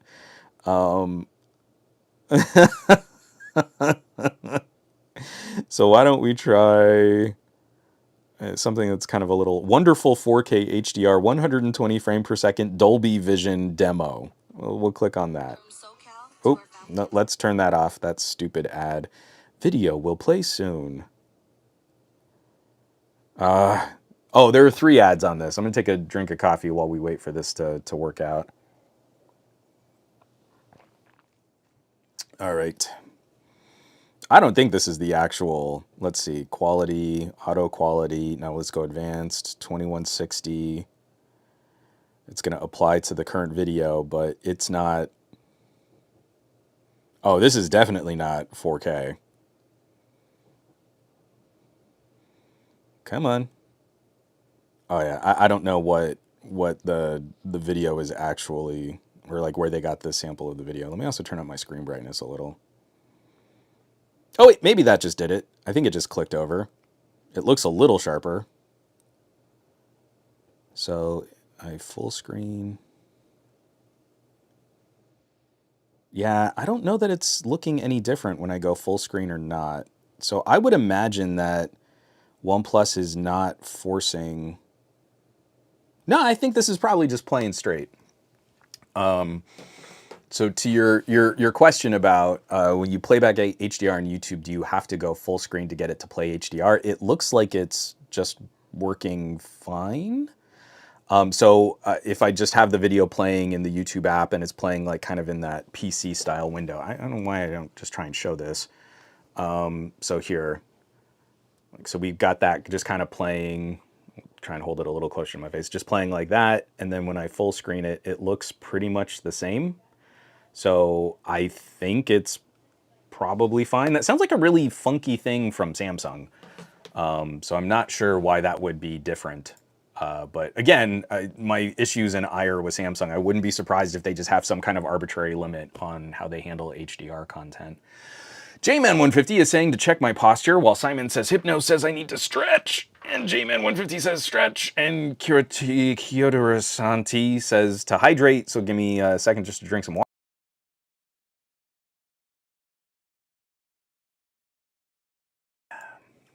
And Pacostin, I should give Box 64 Droid a go. You totally should. I'm having a blast playing with Winlator.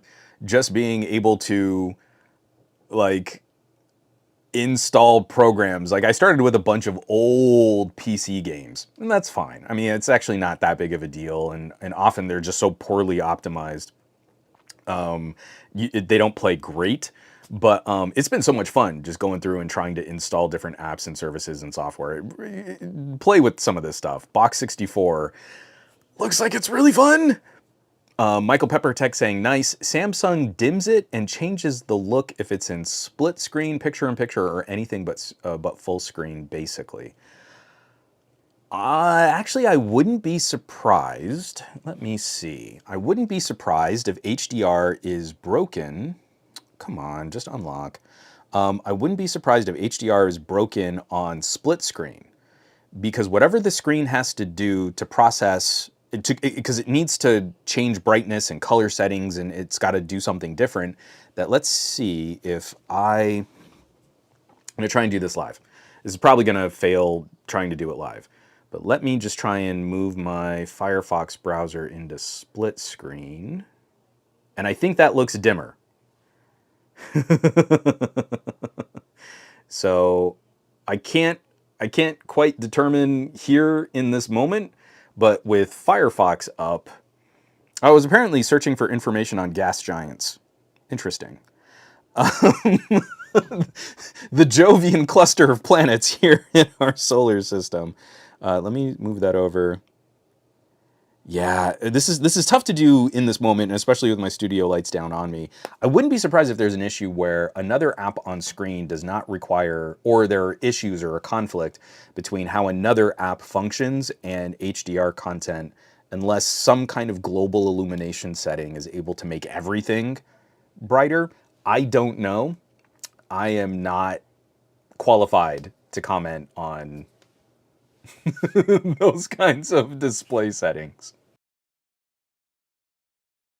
Yeah, Pacoston, most of my library's in good old games, so I'm good to go. Most of my library's on Steam, but I have a pretty good collection of games on GOG, on the GOG. So I gotta check that out. And Tobias is saying, my Xperia 1 Mark IV works with HDR both in PC mode and full screen. I think that sounds, yeah, I mean, I would expect that it would. Sony's pretty good about supporting that kind of stuff too.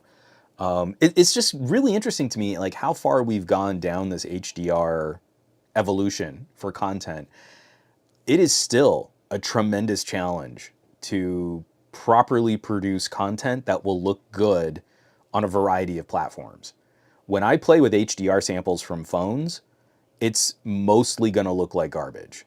So I can say like, okay, well, I usually work in like a Rec 709 color space. So let me move over to BT 2020 and I can do this kind of conversion. Or maybe I pulled it from a log file and I want to hit it with this LUT.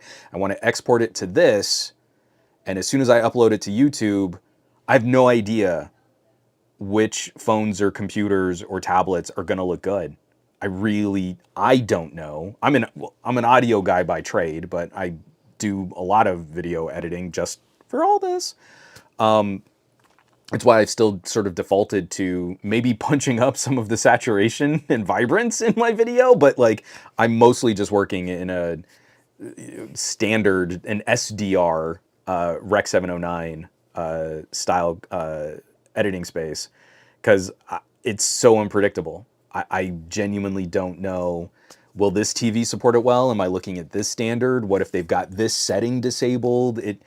It's impossible to try and sort what's going to happen, but I can generally deliver a video that will generally look good on most displays if I'm not playing with HDR stuff. So it's a head trip. It's really tricky stuff. So as we kind of close out the show, we're getting sort of to our last 10 minutes here. Oh yeah, I did hear about this, Gormlord. Sorry. I am keeping an eye out for this. Keep an eye out for Cassia. It's supposed to be a pretty good Windows emulator coming soon from the devs of Skyline Switch emulator. I am very anxious to see what they can do in this space too. But I mean, while you're waiting for Cassia, don't just wait. Definitely check out Winlator. Winlator is free. It's a free emulation setup. It's Wine, and you can get in there and install software and play around a lot. It is so much more fun tinkering. It's the most fun I've had tinkering with a phone, I think, in months. So with another player in the space, especially someone, the team who did Skyline, I'm very anxious to see what they can do. Michael Peppertech, YouTube used to dim the video section of the app when the keyboard would pop open on my Samsung devices too. Super annoying typing in chat during live streams, but they seem to have fixed that in One UI 6. I still have not had a chance to play with anything One UI 6. I probably won't get a chance to play with One UI 6 until I maybe test drive an S24 of some variety. I have no idea what my Samsung strategy is going to look like next year. I'm actively trying to maybe do fewer phones next year. I don't feel like I really tackled as many phones as I wanted to this year.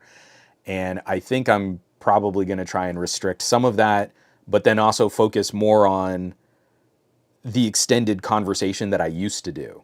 A few more comparisons, a few more like feature articles and feature videos. Like there was a time where I got an Xperia and I would do a review and I would do a comparison, but then I'd also do like, what does it mean to have a 4K display, or what does this happen? Why does the camera do this, or what can you do with audio? And it would be like 6 or 7 little mini videos before I would move on to the next phone. And I kind of want to get back to that. Kind of want to get back into something that was a little bit more fun and explorational when it came to these kinds of devices. Yeah. Oh, you and me both, buddy. Michael Peppertech, I'm fighting the urge to import the OnePlus 12 Chinese model right now. So, courtesy of TK Bay, I am borrowing his iQOO 12. Man, this is hurting. I'm actively restraining myself from throwing money at importers for not only OnePlus 12, but also the Vivo. I want to play with that Vivo so bad. It's killing me.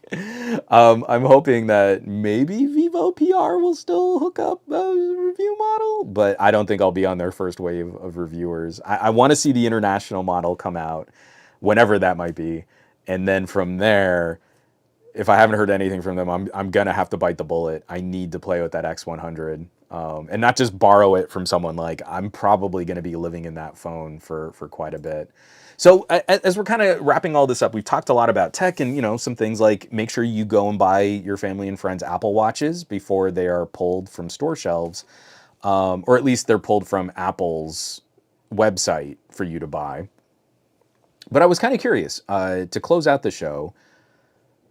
Inadvertently, this became one of the heavier tech years for gifts in my circle of friends and family. A big part of it was, like my brother and his wife, they needed new phones. My sister was complaining about not having enough space on her laptop to get some of her work done. And so, in a really lovely way, for a family that in many, many years past, they really haven't been interested in much in what I do. Like I think they're sort of interested in some of the fun things, and like they've seen some of my videos and stuff like that. I don't know how regularly my siblings watch any of my stuff. But like you worry, like, hey, I've got really cool tech here. You could use it. This could be something of a benefit for you. And the response would always be sort of lackluster, or sign of like, oh, okay, cool. Yeah, I'll take that off your hands if you're not going to use it. Like they're doing me a favor. I don't mean to put that kind of motive on them, but you get excited about something and you hand it to someone and you want to see them kind of get excited about it too. So this year, a lot of the gear that I've been using for a while, I was like, well, hey, I've got a really nice portable monitor. Hey, you've got a newborn and you want better cameras on your phones. I've got some Pixels. And like this year, there was a lot of excitement in piggybacking on some of my older stuff so that they could kind of upgrade what they were using. And it just kind of got me thinking. Tech is now become such a personal, unique experience. I find the idea of trying to gift tech to people kind of a maddening one. Because there's also a bit of presumption, like, hey, you want to use this thing? I got you this accessory. In years past, I think it might have been more fun for UPS Supply Chain Solutions. Hold on, guys. I'm going to take this call on the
Hey, we're calling. That was brilliant podcasting. I'll cut this out of the audio version.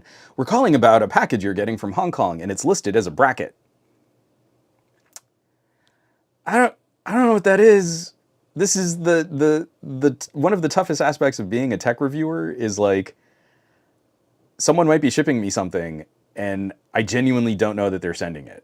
So I had to get the actual UPS tracking number written out. Hold on, let me go look this up, and I'll be able to tell you more about it. And do you have a phone number I can reach your extension? So it's just a little behind the scenes, a little insight. So I wanted to DTNL. I'll gladly take your $3,000 Odysseys off your hands, Juan. You don't even have to ask me twice. Um, I found this year was really unique that the idea of tech as a gift seemed to open up a bit more. My dad was asking for some gear that I thought was very surprising that my dad would be interested in that kind of stuff. My mom just got herself a Pixel tablet, so now we're looking like accessories and stuff. When you're shopping something like that, have you had successes with like buying someone a case? Because for me, like that's the kind of stuff I would love for someone to kind of share with. Like, what is your idea of like a fun case for a phone? And I'd be game to like slap it on my phone for a while. I think that could be kind of fun. But it's such a unique part of like the smartphone personal style of something that like if I gifted someone a case, I'm almost positive, for most of the people I know, I'm almost positive they'd be like, oh, hey, cool, thanks. And I'd never see them using that case. It's one of the reasons why in a lot of my videos, you'll see things like I've got a phone and then there are just random stickers slapped on there because I love letting my daughter just sort of sticker decoupage my phone cases. Like, Daddy, it's just a boring case. It's just black and plain. I want to put stickers on it. And you're like, go to town, kid. This is going to be so much better for my videos having like neon roller skate on my OnePlus Open. I'm game. But those like when you try to think about what someone else might use or what someone else might want, like do you extend do you put yourself out there as the gift giver to try and flesh out someone's strategy? Far too often I've done things like, hey, I really think this person could use a portable monitor. I'm always excited about having more screen real estate. To me, this is like one of the biggest upgrades that you can give someone. And I wrap it all up and I hand it to them. They open it, like, oh, hey, this is cool. Thanks, man. Yeah, this is awesome. And then you're like, they're never going to use that. That went into their closet. They forgot about it the next time they took a trip. They're probably still complaining about how small their laptop screen is, but I guarantee you that thing never got used. For a while there, I was trying to give people like fitness bands and trackers. Like I love the Amazfit series, and I like TicWatches and things like that. But they open it, and it's not an Apple Watch, and it's not a Fitbit. And you're like, oh, hey, this is cool. Yeah, I'll give this a try. Thanks. I really appreciate that. And you're like, this is exactly the thing that you said you needed. I really think this would be the right fit for you. But then they're not like game to try it. So this year was just kind of unique. Like it was just kind of the lineup of like, I've got some Pixels here. I'm not going to be using them. I always feel bad selling review phones. Like I don't feel that's always appropriate. It's my own quirk. But like my brother and his wife, my new sister-in-law, they need better cameras for their newborn. Let's do this. This year just felt like it was a little different. Like I think for my family, they were all a little bit more interested in maybe getting a few new accessories or a few new things to kind of flesh out what they're already using. So I was just kind of curious. Did you try gifting tech to anyone this year?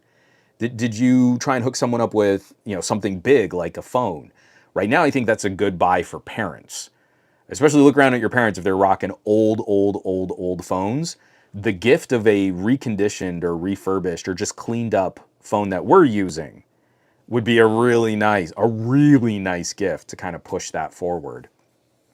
Some stuff like that. Where did that come from? Kyoto-Santi is saying he's hiding the waifu stickers with another sticker. I mean, I wouldn't hide a waifu sticker. this is not a thing. If I had one on there, I would just be sporting it. I just like my daughter's roller skate sticker. It's kind of nice. I've got a Zotac sticker. I might give her just because I'm curious where it might end up. So like one of these little like Zotac guys, like holographic. I love it that like 80s holograms and stuff are coming back big. It's like my daughter is decorating like notebooks and stuff with like, you know, these color wave and these sort of 80s cyber effect. What do you call that? Where it's this lenticular. So she's going crazy for this. It's like, this is all the stuff that was cool when I was a kid. I love it. So you're probably going to be seeing a lot of very colorful sticker effects on my phones into the next year. JFR, if you have an extra Pixel 7, I can take that from you to upgrade my mom from her 4XL. Let's see, because I kind of just gave away a few phones. I have a Pixel 5. I don't know that that's an upgrade over your 4XL. Simon Says Hypno, this is amazing. I love to hear this. Simon Says Hypno says he got a Pixel 7 for his mom and a Moto G54 for dad. That's great. See, I think like moving up the chain, gifting to parents, for some reason in my head seems easier than trying to gift for my siblings or for younger family members. Like for younger family members, this year has been like all about gift cards and like online stores.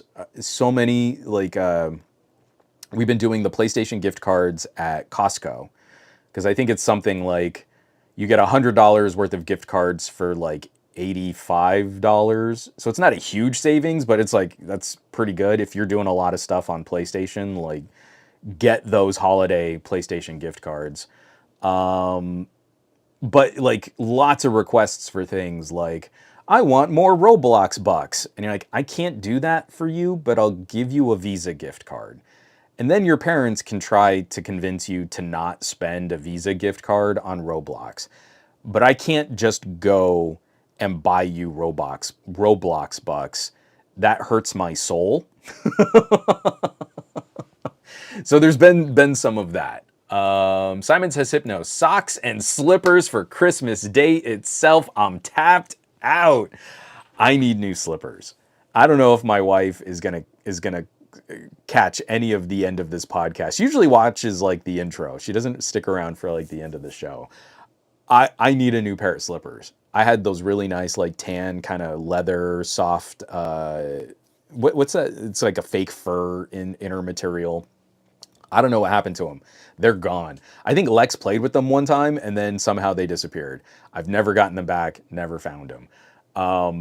But that to me would be an amazing gift. I love getting like socks, new boxers, fun new boxers. You want to like give me animal prints and stuff like that. It's hilarious. I think they're funny and they're cute. I'm always down for like workout gear and stuff like that. So I get so much tech. The tech itself is usually not the most fun gift. But for things like if someone wanted to like, hey, I know you have a Pixel 8 Pro, here's a wacky case that I found. Like how much I used to get into Rhino Shield cases. Because I would always ask them like, hey, if you're going to send me a review kit with a case, please send me the one with the little wiener dogs and sweaters. Because I think that is a delightful case to show on camera. But for actual family stuff, you don't need to buy me a lot of gear, but I'd still be down for things like memory cards, cables, chargers, batteries, like all that stuff would still really be a big help. A DTNL, a friend of mine over summer asked me for IEM recommendations. I just purchased a pair of Sal Notes Zeros, $25-ish IEMs for their birthday, and they're really enjoying it. I can't remember what earbuds I got my sister. This was before her son was born. So, oh no, it was even longer than that. So I want to say it was 4 years ago, maybe 5. Anyway, they had like really, really cheap Bluetooth earbuds, like just the open ear, sit in your ear. That's what they were. I can't remember what I got her, but they were really nice dual driver cabled earbuds, and they both had Pixel 4As. So they both still had headphone jacks. And I got like, it was the 27th or the 28th. I get this text from my sister like, these sound so much better. Yes, Merry Christmas. So, I mean, I've done stuff like that. And they weren't like crazy pricey, but I think they were like $50 earbuds each. But for a really good cabled, I can't remember who made them. That's going to drive me nuts. And that's another one too. Like I've got some Ecos still that I think I could gift out. They're still sealed.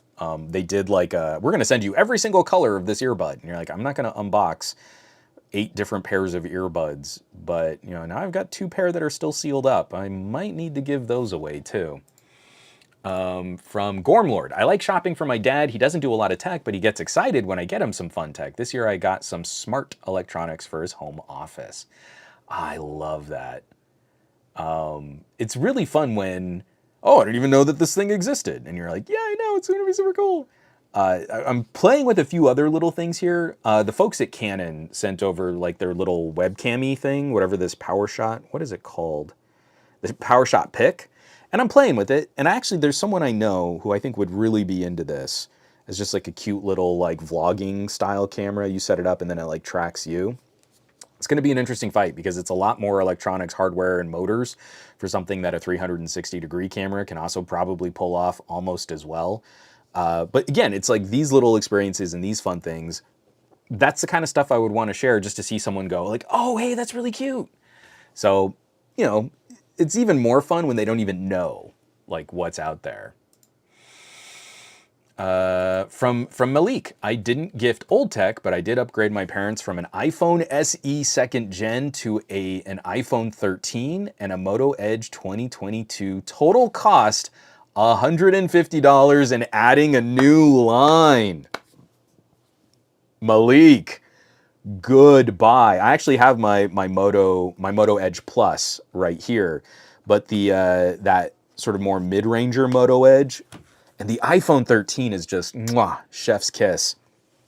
I was talking to, because I did like a holiday event with the folks at Team Pixel, hashtag Team Pixel, hashtag any coverage of Google products brought to you from a gift from Google, FTC notifications, and they're not paying or sponsoring or influencing any of my editorial content beyond gifting me the device.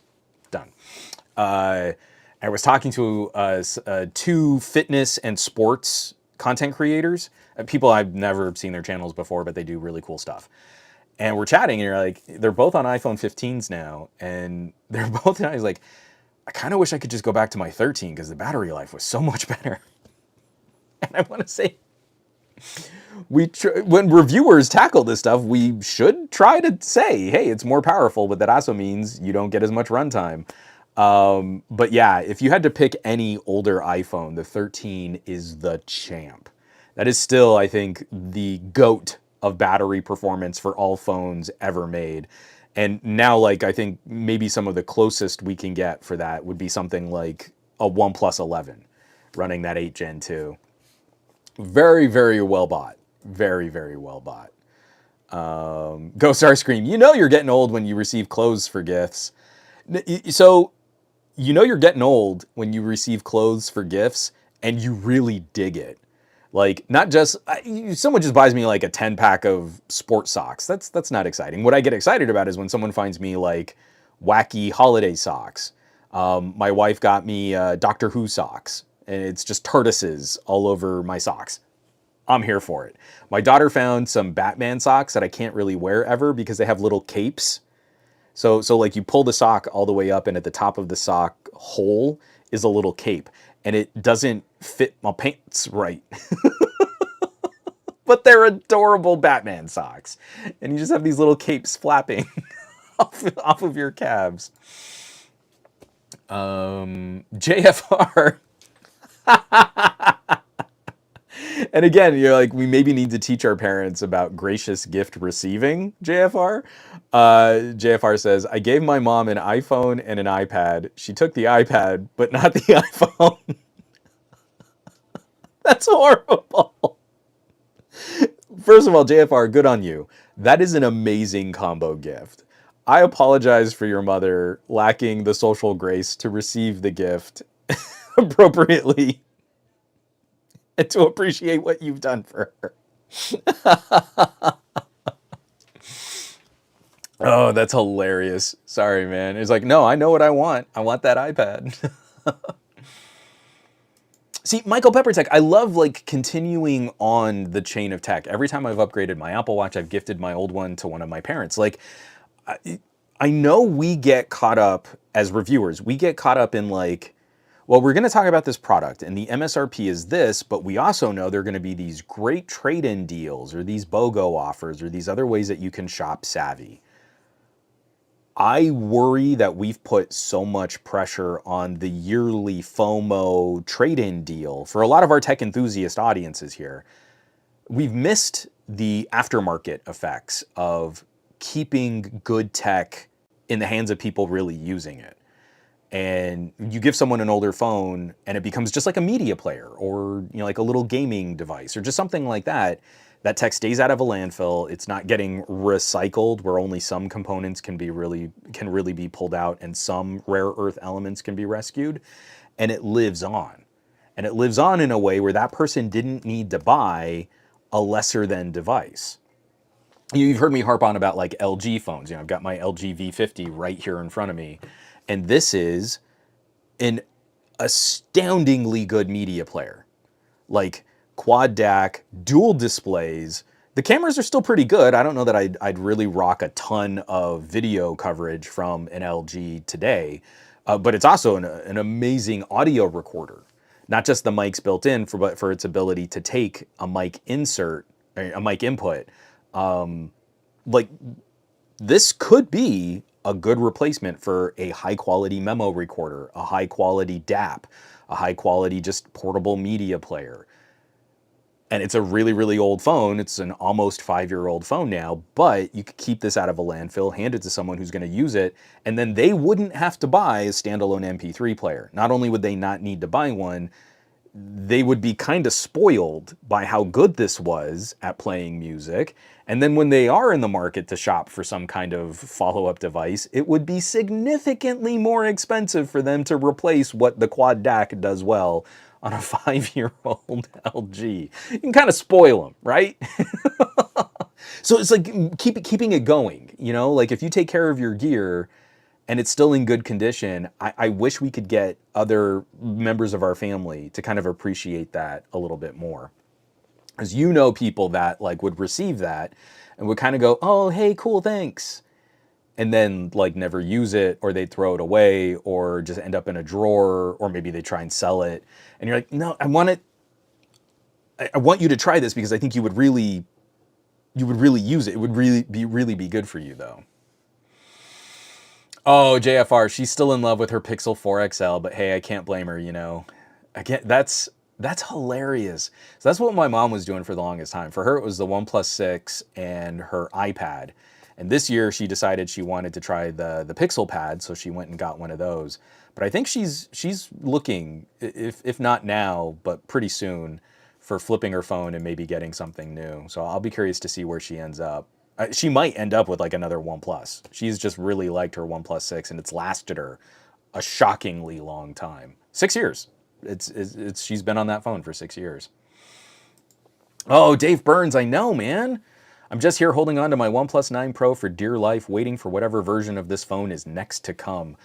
Everything that we've seen out of the OnePlus 12 coming out of China looks like it's going to be pretty good. If the OnePlus 12 is basically just the OnePlus Open, what does not open, I think we're in for a really strong year for the OnePlus 12.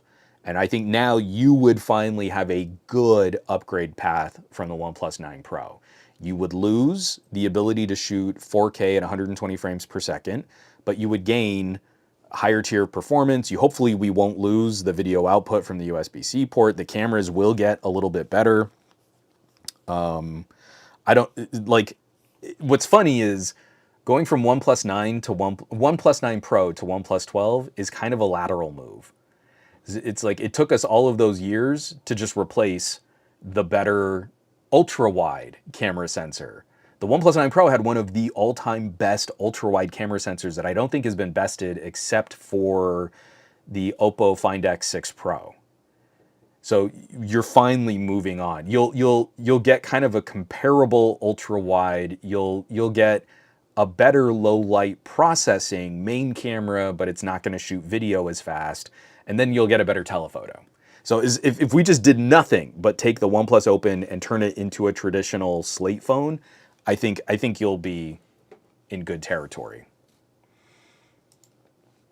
Pacostin, any of your relatives still happy with their Pixel 3As and 4As? My dad is still on a Pixel 4A, and I don't see anything that's changing his perspective on that. Like, he really digs that phone. My sister and her husband, at the beginning of this year, finally flipped their Pixel 4As. So they went from 4As to 7As. So that they did finally upgrade. But my brother-in-law was on a Pixel 3A for the longest time. And I really think he'd still be on the 4A if it weren't for just like their lines. It was sort of like we could just do this at the same time, then we'd be on the same phone and same upgrade cycle. And I think that's the only reason why they sort of made the jump the way they did. But they're still both super hardcore Team Pixel. My brother is still on an ancient Motorola, but now he's going to switch over to the Pixel 6a. So yeah, especially the Pixel 4a, really long lived. And I might one of my niece's sons, man, trying to figure out family dynamics. They're starting to talk about a phone, and I have a Pixel 5a that, like, you're going smartphone. This could be really good. So we'll see if they want to take me up on something like that. I still feel like the Pixel 5a is like one of the all-time best communicators ever built. And the 4a is a pretty close second to that too. Yeah, my dad is rocking a Moto Z4 forever. I know, Andrew, that's hilarious. But I love that you were able to find him some Moto mods. And I also need to highlight this, just a quick stop here as we finally kind of come to the end of this. Ampersand, subscribed with Prime, subscribed for 22 months. I'm going to kick on this just because I can't get the fanfare to work. This one's for you. That was so loud on my ears. Thank you for supporting production on the podcast. The production, like having a functional soundboard that incorporates into the show. How things are supposed to work. I really appreciate everybody who's sharing and subscribing and commenting, joining these conversations, meeting up with me in chat. It really means a lot as we are wrapping up the year and looking at our holidays and using this as a time of reflection. If it's like a sort of an awards style show, one of the things that I was really proud of, how we were able to create the bracket for this. If you'll pardon one last plug on your way out here, TK and I worked really hard to put together a list of criteria for an award show. And last Thursday on the Best of Our Week, we did the 2023 Smartphone Camera Awards. And we went through 15 categories of like best autofocus, best low light performance, best audio recording, best focal range.